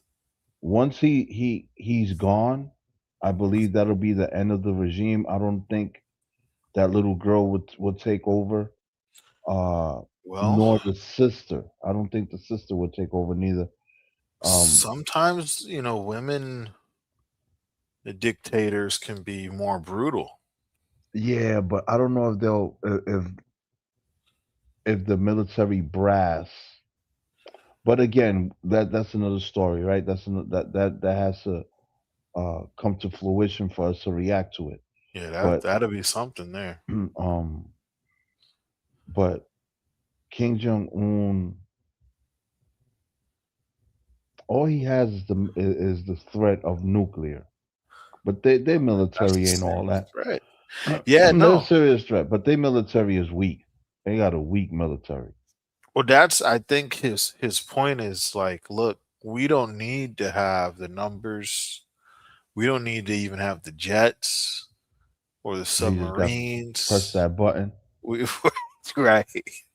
All He's you have like, to do is look, press the man, button. I put all my money into this. I got 10 of them. Who wants to smoke? They said he's been shooting off missiles since the Iran war started. Yeah, he's been bugging out. Some that are nuclear capable. He's over there like, who wants? Don't even look at me. I'll push the button. I'll push it. So I say all that to say it's not, again, a good position for anyone to be in, because he's obviously feeling anxiety, fear, whatever you want to use, because this is happening. So he's talking about it. And as the lady said, he's backed by Russia. I don't know if you saw what them troops were doing. They was running up trees and stuff like that, man. Yeah, but they did bad with the Ukrainians. The Ukrainians mopped the floor with that little contingent that Kim Yeah. Jong Un sent over there. Oh yeah, running up trees ain't gonna do it when Yeah, you're in no, no, war. no, no. But I mean, at the same time, I just looking at the mindset of And a lot of them, a lot of them. I'm sorry, TNT, for cutting no, you you off, good. but a lot of them soldiers, once they got to the Western Front, they they abandoned They got him out the. of there. Yeah, they was like, "Hey, man, save me! I want to live I want to live in the Western world." Yeah, I mean, I don't So, blame them. You know, it's so a a big lot, yeah, dictatorship. a lot of them soldiers quit. A lot of them soldiers' But mind that's got blown away with internet. for sure. They said, "Oh, y'all got YouTube." Yeah, Um, but you know, that's what I think. You know, he's not worried about mobilization. He's not worried about jets. He no, said, "We can get you from all the way over here. I ain't worried Mhm. about it." yeah, Because that's what they, you know, when they do the missile tests. Because I remember way back when they were shooting the ICBMs, they would look at the total mileage that it would cover. Then they would shoot it straight up, and then it would come back down, and they would shoot it over, I believe, Japan into the body of water. And so they were saying, like, you know, the number of miles, kilometers, whatever that's covered in this test is more than enough to reach whoever they need to reach, you know. So just another sign that this war is affecting other people who are not directly impacted. We see the Philippines, 100%, we see North Korea. 100%. So Shout out, unfortunately, yeah, it's messed up. facts. A shout out to Sister Don Borland. Have a blessed night, Yeah, sister. yeah, Have a blessed morning. yeah. Thank the You Lord took for you for sure. you took the words right out of my mouth. Yeah, Um, let me see here. Mr. Pisology, he says he's Japanese, had the same idea before Pearl Harbor. The US/UK could not capture any Japanese because they committed traditional self unaliving. yeah. Mm. But it definitely they definitely caught him with Nagasaki and Hiroshima. Well, yeah, they said, look, Yeah, we ain't playing no games, man. right. Love And with that so, country. and so that's where, you know, then the arms race began, right? Once they Right, saw right. that, they said, oh, snap. And those were considerably smaller than what they have today. Yeah. They got like 50 Nagasaki's packed into one. Mm. I mean, measuring like the kilotons and whatnot. Yeah, some exaggerated stuff. Well, I mean, it's just a big, way bigger bomb, Yeah. way bigger. Shout out to Looking for God. She says, "Greetings to all. With respect to the fallout, it seems as though the oil is the natural bloodline to all the world. Shut down the oil, we shut down the world." That's facts, sister. That's facts. We see that now. The oil is being threatened. The world is feeling the threat. Shout out to Sister Looking for God. Um, God bless you, Sister Don Borland. I agree for sure. Gino P, you said you had another clip for us. You said you saved the best for last. Yeah, well, I saved the best for last. I did, but this clip is breaking down who's making money off this war, and it was very riveting. I seen this clip. It's about a minute and a half. And it's a French news, right? France English news, but they based out in France. All right. Crisis. Well, you've also been looking at analysis in the American press who have been following the money.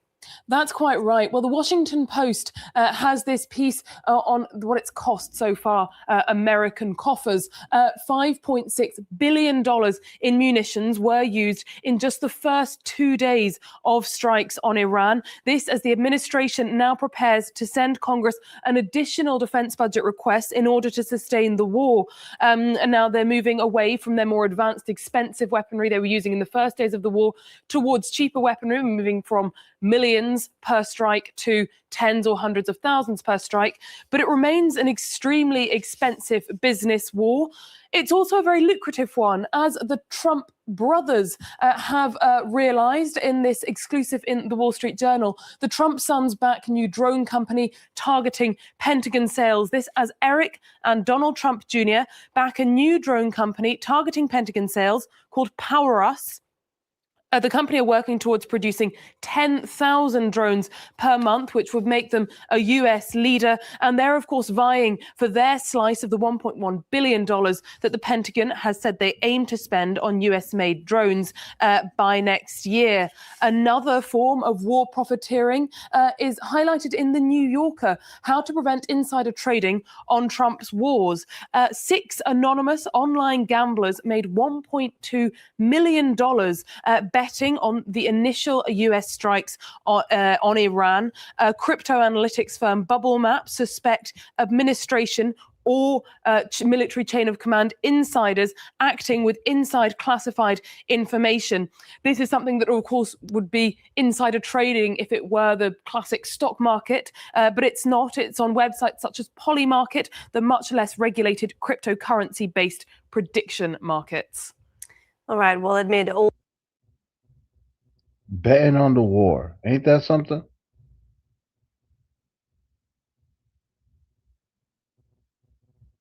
Okay, sorry, I was muted, brother. So wait, when she said the Trump brothers, she's talking about his Oh son? yeah, yeah. Tweedledee and Tweedledum Trump. Yeah, they're making money. People are betting on the war. Insider There's trading. always, yeah, that's the sad part. There's always a way for them to line their pockets. Yeah, the Trump brothers are making mad bread with them drones.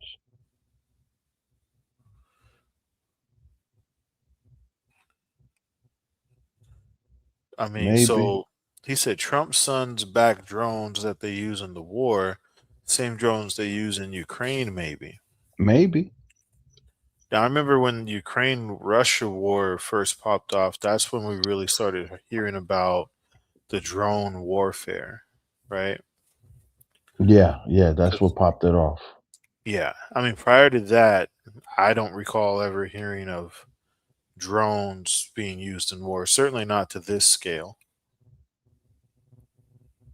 And then we saw it in Russia and Ukraine, and we were like, wait a minute, y'all got drones out there taking lives? And then now, now it's just it's normal, you know. I mean, that's how Iran is hitting their marks with the drones. Oh no, those drones are precise, man. That's facts. Especially if you take into account you don't even have to be anywhere near the target. Mm-mm. That changes the whole, ball game, big time. So yeah, I mean, betting on the war. Betting on the war, man. That's something, bro. I'm not surprised. It's unfortunate to say, but I'm honestly, this is pretty par for the course, to be honest. When it comes to those types of folks that have that type of money and they engage in those type of endeavors, the Lockheed Martins, I mean, up here we have Boeing, and they make all types of war type aircraft Mm-hmm. as well. That too. But it's a money grab. This is a big money grab. Trump Trump Trump is lining up his pockets. Allegedly, he's made over $3 billion with a B uh dollars in his and just since he's been in his second term, 2024. Yeah. He's made $3 billion with a B, brother. Yep.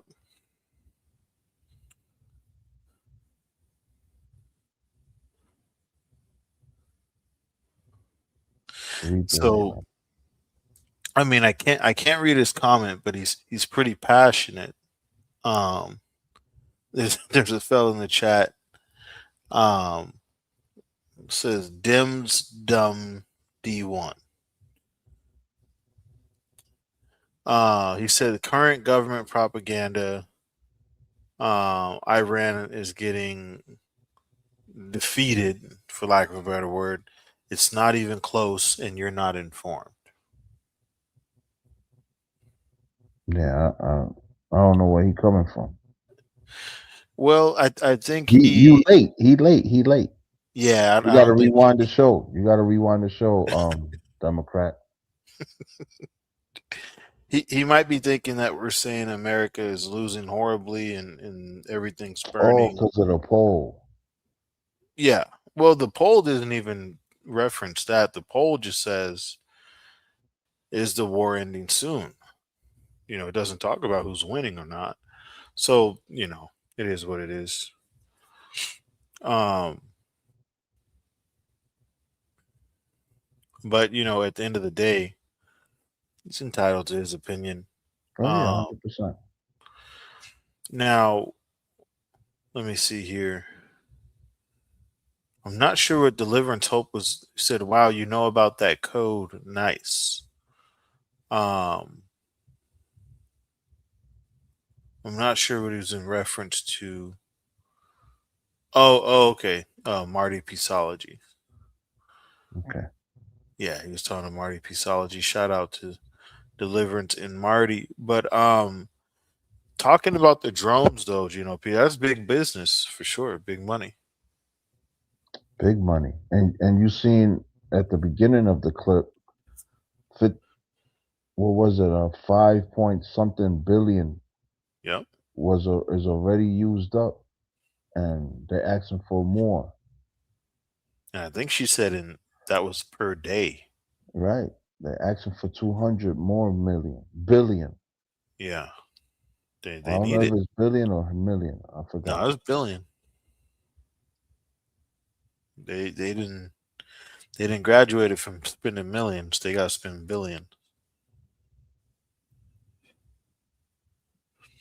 But it makes sense. Like Marty said, he watched a video of a guy fixing or creating drones. Near the end of the video, he was in Ukraine using those drones for war. So Right. he used tech to do war, and he was getting bank. Craziness. Right. That's how it is. That's where the war field has evolved these days. Iran is using cheap missiles, cheap drones, while America is wasting more money, right, on their bombs. So, yeah.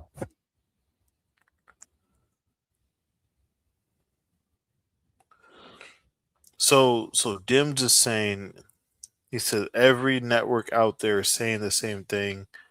Iran is on their knees and its last whimpers. Did they have one, excuse me, 2 drones out of 8,000 drones and missiles? What he Yet, doing? I'm not sure. What he saying? He rambling? Kind of. I think what he's trying to say is like, it's over for Iran. There's no hope for Iran. Yeah, all right. So Dims, look, if that's the case, then I guess there's nothing to worry about, right? Mm-hmm. And the Strait of Hormuz should be open and accessible, and there shouldn't be any problems with the tankers coming and going Yeah. because they're on their knees and they're whimpering, like you said. On their knees, I'm whimpering. The reality of it, Dims, and again, we're not in support of Iran or the war at all. At all. But we're just looking at the facts. The fact of the matter is, Dims, if America could control the Strait of Hormuz, then they would. If Iran was on its knees and couldn't do anything and helpless, like you're saying, then America wouldn't have any trouble. The world wouldn't be having any trouble with the Strait of Hormuz being contested. And So, the one thing that Mark Rubio said, as far as Iran controlling the Strait of Hormuz, and Egypt has this almost a similar deal with the Suez Canal. Egypt has almost the same deal, right? You got to pay them a little something, and right, you pass through. oh yeah, a toll, yeah. Yeah. Same with Panama, the Panama Canal. Panama got to get some love. I mean, it's their territory, so yeah. So it's not unprecedented for a country No. to say, hey, show me some love. If y'all want to pass, if y'all want to use my, my waterway. Use my land. Yeah, you want to use my waterway. Then we need a little something from you. That's fair enough. That's fair enough. But yeah, I just, the narrative that President Trump is pushing, that the war is over, Iran is nothing left. They have nothing left. They can't do anything. Okay, then then the Strait is cool then, right? There's no problems in the Strait of Hormuz then. Unfortunately, that's not the case. And Dims, just hours ago, a U.S. base was hit. Multiple troops got injured. So I don't know if they're on their knees, they're shooting from the knees. I don't know. Let me know. I'm just trying to figure it out. In reality, I mean, as hard as Iran has got hit, and they've got hit really hard. Yeah. They are not. A lot of their leadership, A lot of leadership, a lot of civilians. Oh, a lot of infrastructure, a lot of their military structure. They've got hit very, very hard. Their Navy. The Navy. They said they don't have any more, whatever it was, the Air Force they had, Oh, yeah, they got obliterated. Right.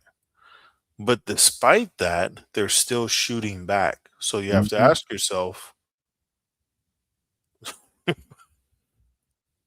I mean,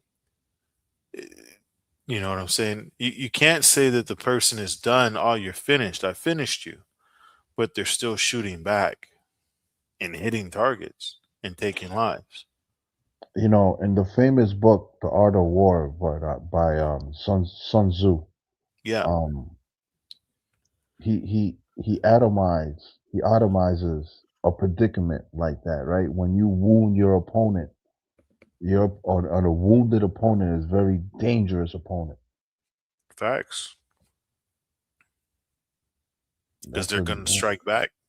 Yeah. That's facts. And I mean, look, like I said, we're not for the war. We're not on any side of the war. We want the war to end. But want to end. What we are doing is asking a question. It's a valid question, and that is the war coming to an end? Is it ending soon, as President Trump says? Or is something else happening? If there's talks of peace and a ceasefire, why are people still getting bombed by Iran at the US base? That doesn't add up to me. I'm gonna just be honest. If I'm talking to Gino P and we're talking about piecing it up and calling a truce, I'm not going to go and blow up his garage as we're talking about a truce. Yeah. That's Yeah, not how man. that works, right? That's not de-escalation. And the stuff over there in Israel that's not being reported on the regular. You Oh know, yeah, yeah. I had a clip from Hezbollah. that. Yeah, Hezbollah is acting up. The Houthis. Everybody You activated, know. Yeah, man. activated. So I'll play my last clip, Gino P. Actually, I got this one last clip here. All right. I'm glad you mentioned that because a lot of the times the media doesn't show what's going on. I think Dim's Dumb probably is one of the people that hasn't been privy to seeing what Iran is doing in retaliation because he believes that they're finished and there's nothing left. And they're on their knees and they're whimpering. Okay. Well, what happened here? Let's take a look.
So, I don't know what's up with the futuristic music, but if we're looking at this place here, Gino P, whoever was up in there when this happened, they did not have a good day, sir. Yeah, this is total destructive. Yeah, total destruction. I mean, everything that was inside is outside. All these AC units knocked out. Whatever hit this place was something serious. And that's going on almost on a regular in Israel, bro. Right, in Israel. Since this started. From Iran, which is very far away. Iran.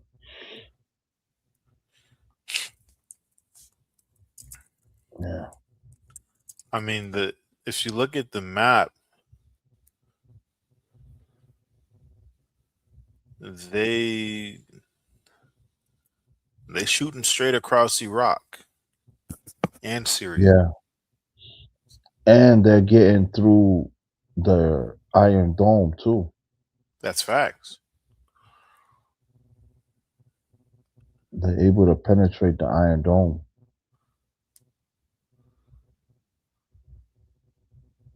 On land, it's over 2,300 kilometers. By air, it's over 1,000 miles. That's a long way. That's a long way for anything. They got the firepower to do it. So, again, this video just came out. This is a new video. This isn't like a 20-day-old video. This is from 17 hours ago. 180 people injured. Yikes. Friday, March 27th. Iranian ballistic missile.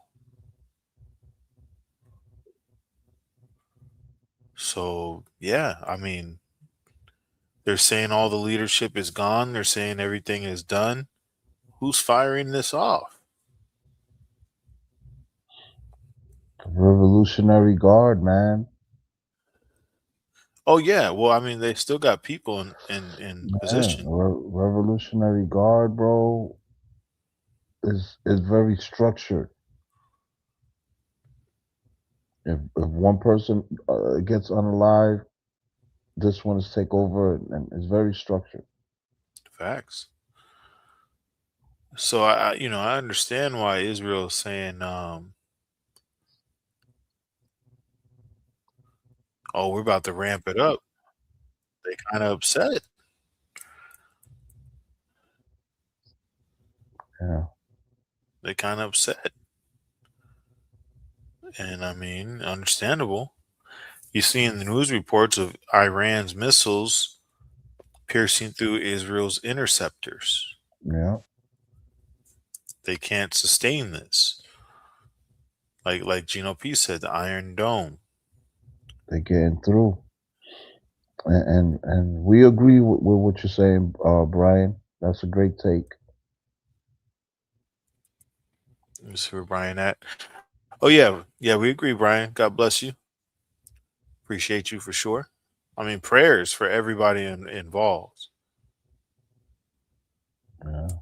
Prayers for everyone involved, all the families, and everything like that.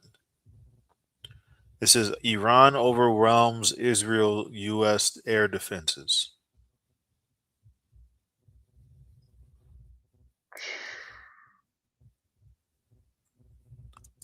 They're not playing. I don't know who's left, but whoever it is are not playing. And as Dennis said, even more Iranians are enlisting now. That's facts. Brian said, shout out to Brian, they've been prepared for this. They're ready for this. They are motivated. They're not going to stop. This was a foolish errand. Definitely should not have hopped in this war, Gino P. No. They could have done a little secretive operation and unalive the Ayatollah, right? If that's what they wanted to do. Israel's been unaliving all the leadership, like on a sneak attack type way, but to directly bomb a country just to kill the Ayatollah or to unalive the Ayatollah and his family members, that was bad. Yeah. Because, you could have unalived the Ayatollah on some sneaky James Bond type way, Oh, yeah. But I mean, that probably still would have, if I'm being honest, that probably still would have caused the war. Right, but who did it? Who done it? Type, right? Did Israel do it? Was it the United States who did it? Yeah. It would have been the big elephant in the room. Who unalived the Ayatollah? But yeah, just Trump wanted brazen to be bombing a first country. and foremost. Yeah. Just We brazenly got 'em. bombing a country. Yeah. Yeah, they wanted it to be out there, Gino P, that we got them. All right. So, Gino P, brother, what you got left for us, man? Yeah, this is my last clip of the night. The false propaganda that's going around. The big bad false propaganda telling the boys and girls of our U.S., the boys and girls that serve in the U.S. Army, that this war is for Jesus. Whoa. This war is for Jesus. And false propaganda, wow, a wicked propaganda with no remorse, right? But the devil knows how to use the name of Jesus Christ correctly, I mean, that's sad. They're trying to use Jesus to get support for the war. Yeah. All right. Well, let's see what you got, brother. All right. Right. Again, I only heard the first few seconds. This is my first time reacting to it in live time. Right. There's a religious angle to this as well, but I did not realize until today, after seeing this article, just how bad this is. Okay. Clash Report says U.S. command 30 military bases told troops the Iran war is part of God's plan and linked to Armageddon. A commander said Trump was, quote, anointed by Jesus to light the signal fire in Iran to cause Armageddon. The Military Religious Freedom Foundation, the MRFF, says it has received over 110 similar complaints, described the war as biblically sanctioned and a sign of the Christian end times. And this goes hand in hand with MAGA Mike Johnson, Moses Mike Johnson, right? He also thinks this is like God's plan unfolding right in front of us. We talked about how a bunch of evangelical fundamentalist Christian Zionists and a bunch of psychotic ultra-Orthodox Jews got together and did that like sacrificing of the red heifer. Remember that? The red heifer prophecy to usher in the rapture and end times, and they sacrificed the red heifer in Israel, trying to usher it in. By the way, part of this prophecy is you need Israel to have the entire Middle East before Jesus can come back on a winged horse and start bringing people to heaven and killing the Jews. Okay, this is what Mike Huckabee is waiting to happen. So guys, now you have, at 30 military bases, you have commanders going, Donald Trump was picked by God, and he's ushering in the end times and Armageddon, and this is the holy war that leads to that. Yes, yes. And they're telling their underlings like it's some normal ass shit. Oh my word. What? You don't understand the psychopaths who actually run the world, do you? Like, you don't actually get it. You know, they talk about the Taliban being so crazy and religious extremists, etc. What they don't tell you is there's a fucking Christian Taliban. There's a Jewish Taliban. So, right. yeah. Shout out to, I should have vetted this video more. My bad. That's all right. Shout out to Kyle Kalinske. It's a great take, but yeah. My apologies to the chat for the language. Yeah, you know. But you know, I understood his point. Shout out to EFP. Shout out to Elvira.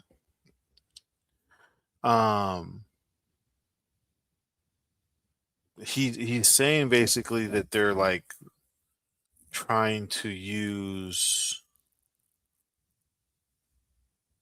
the scriptures to justify. They butchering the scriptures though. No, for sure. But this is, remember when I was telling you, Gino P, and I don't think you were there for that, but there was, the clip of Benjamin Netanyahu with the rabbi leader of Israel, and he was saying to him, hey, you need to do more, to bring in, to usher in the coming of Christ. So these individuals that gentleman was talking about, and those who are in control, not only of this war, but also of very, very devastating weapons, in their mind, they think that if they do certain things, they can bring about the second coming of Christ. No. They even wrong with Armageddon. It's God who's gonna start the battle of Armageddon, not I mean, just to have the mindset that you can do something here on earth to, you know what I'm saying, like trigger and unlock when Jesus and yeah, like it's a cheat code, like it's a game code. Yeah, that's crazy to me. We're gonna unlock Jesus Christ. Yeah, it's crazy. Saying Trump was anointed by God to start this war is crazy. That's blasphemy. That's crazy. Dennis says, so two religious regimes are fighting. Kind of seems like it. Yeah, falsehood versus falsehood. Especially when you hear about, the stuff with the dome with the rock and the temple and And the having green heifer. What he said? The green heifer, the red heifer. the something. They sacrificed the red heifer to usher in the coming of the Lord. You don't want the coming of the Lord. No. What the prophet said is a day of gloom. Yeah. And the third temple. That's what they're trying to usher in. Man. So yeah, I mean, when you have people that think in this way and have control of weapons of mass destruction, it's very dangerous. Marty Pisology said, these are them evangelical MAGA giga trade wife wanting dudes stating Trump is the Messiah. How foolish. You went in. Brian McCartney said, yeah, but whose regime? That regime does not represent me. That is not my beliefs. This is not what I chose. They're doing their own thing over there. This is insanity. Do not start wars in the name of God. I agree. I agree.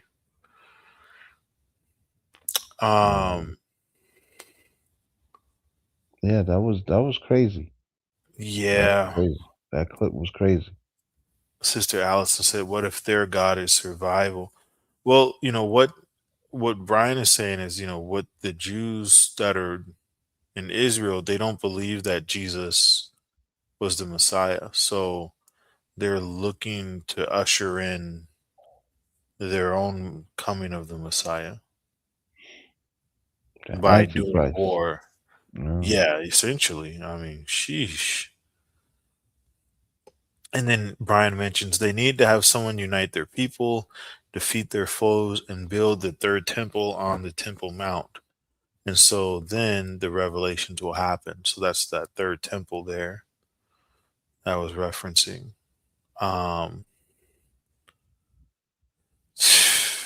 Marty asked the question. Shout out to 3E1. Not sure who that is, but shout out to you. Salute to you. Marty Pisology says, do you think they're trying to evoke revelation early? Do you think we, the USA, have overstepped ourselves into these wars?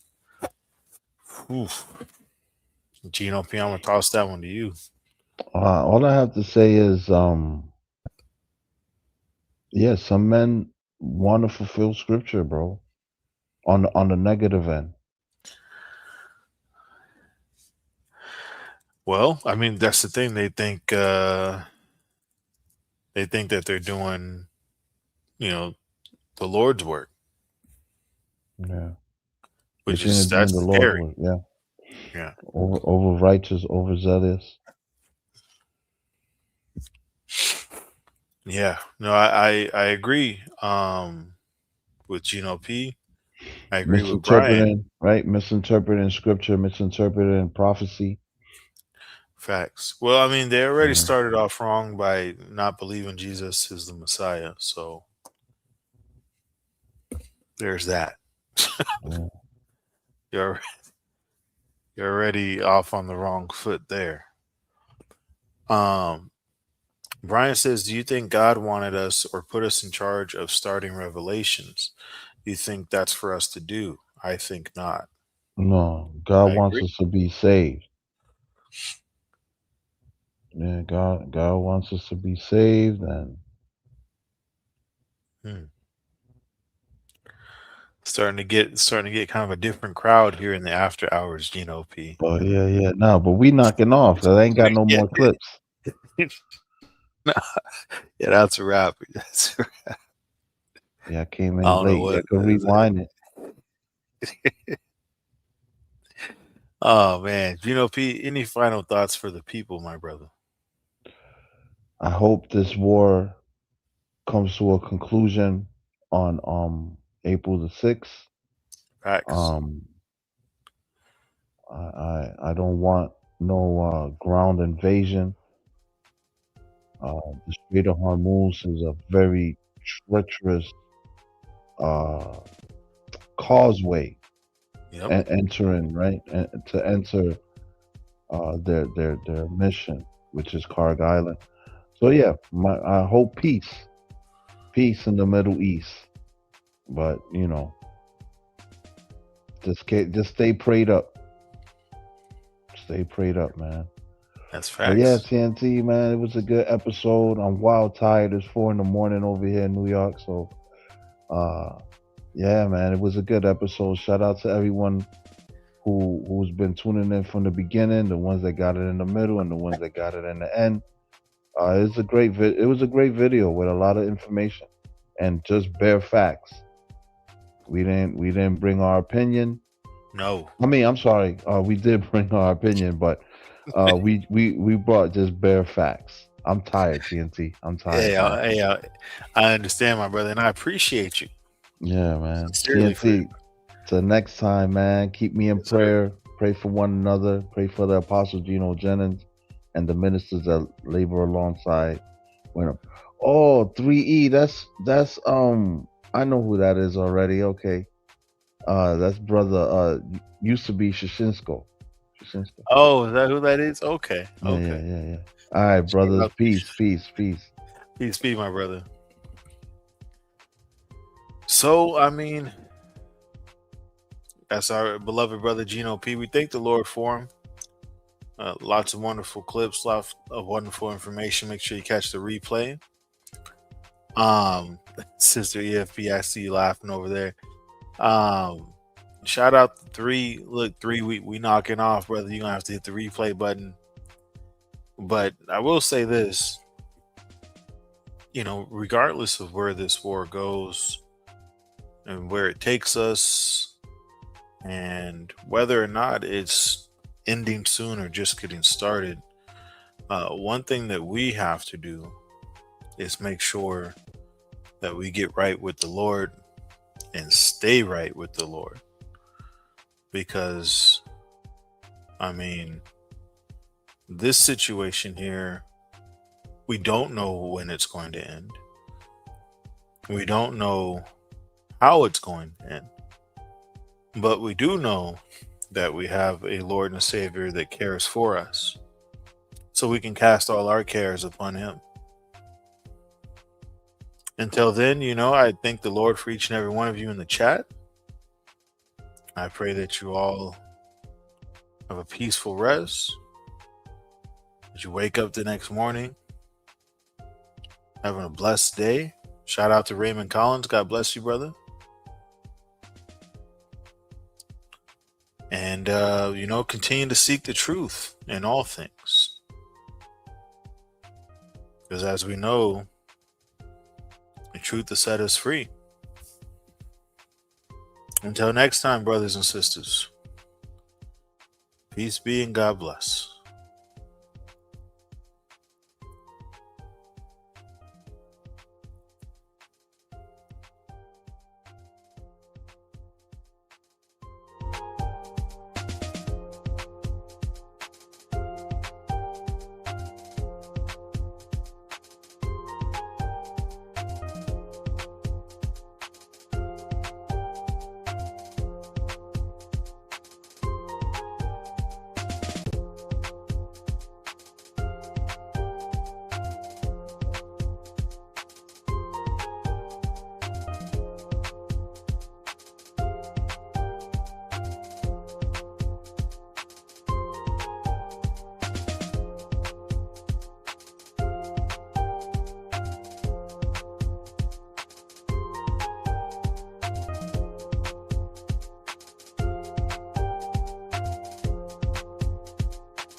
you.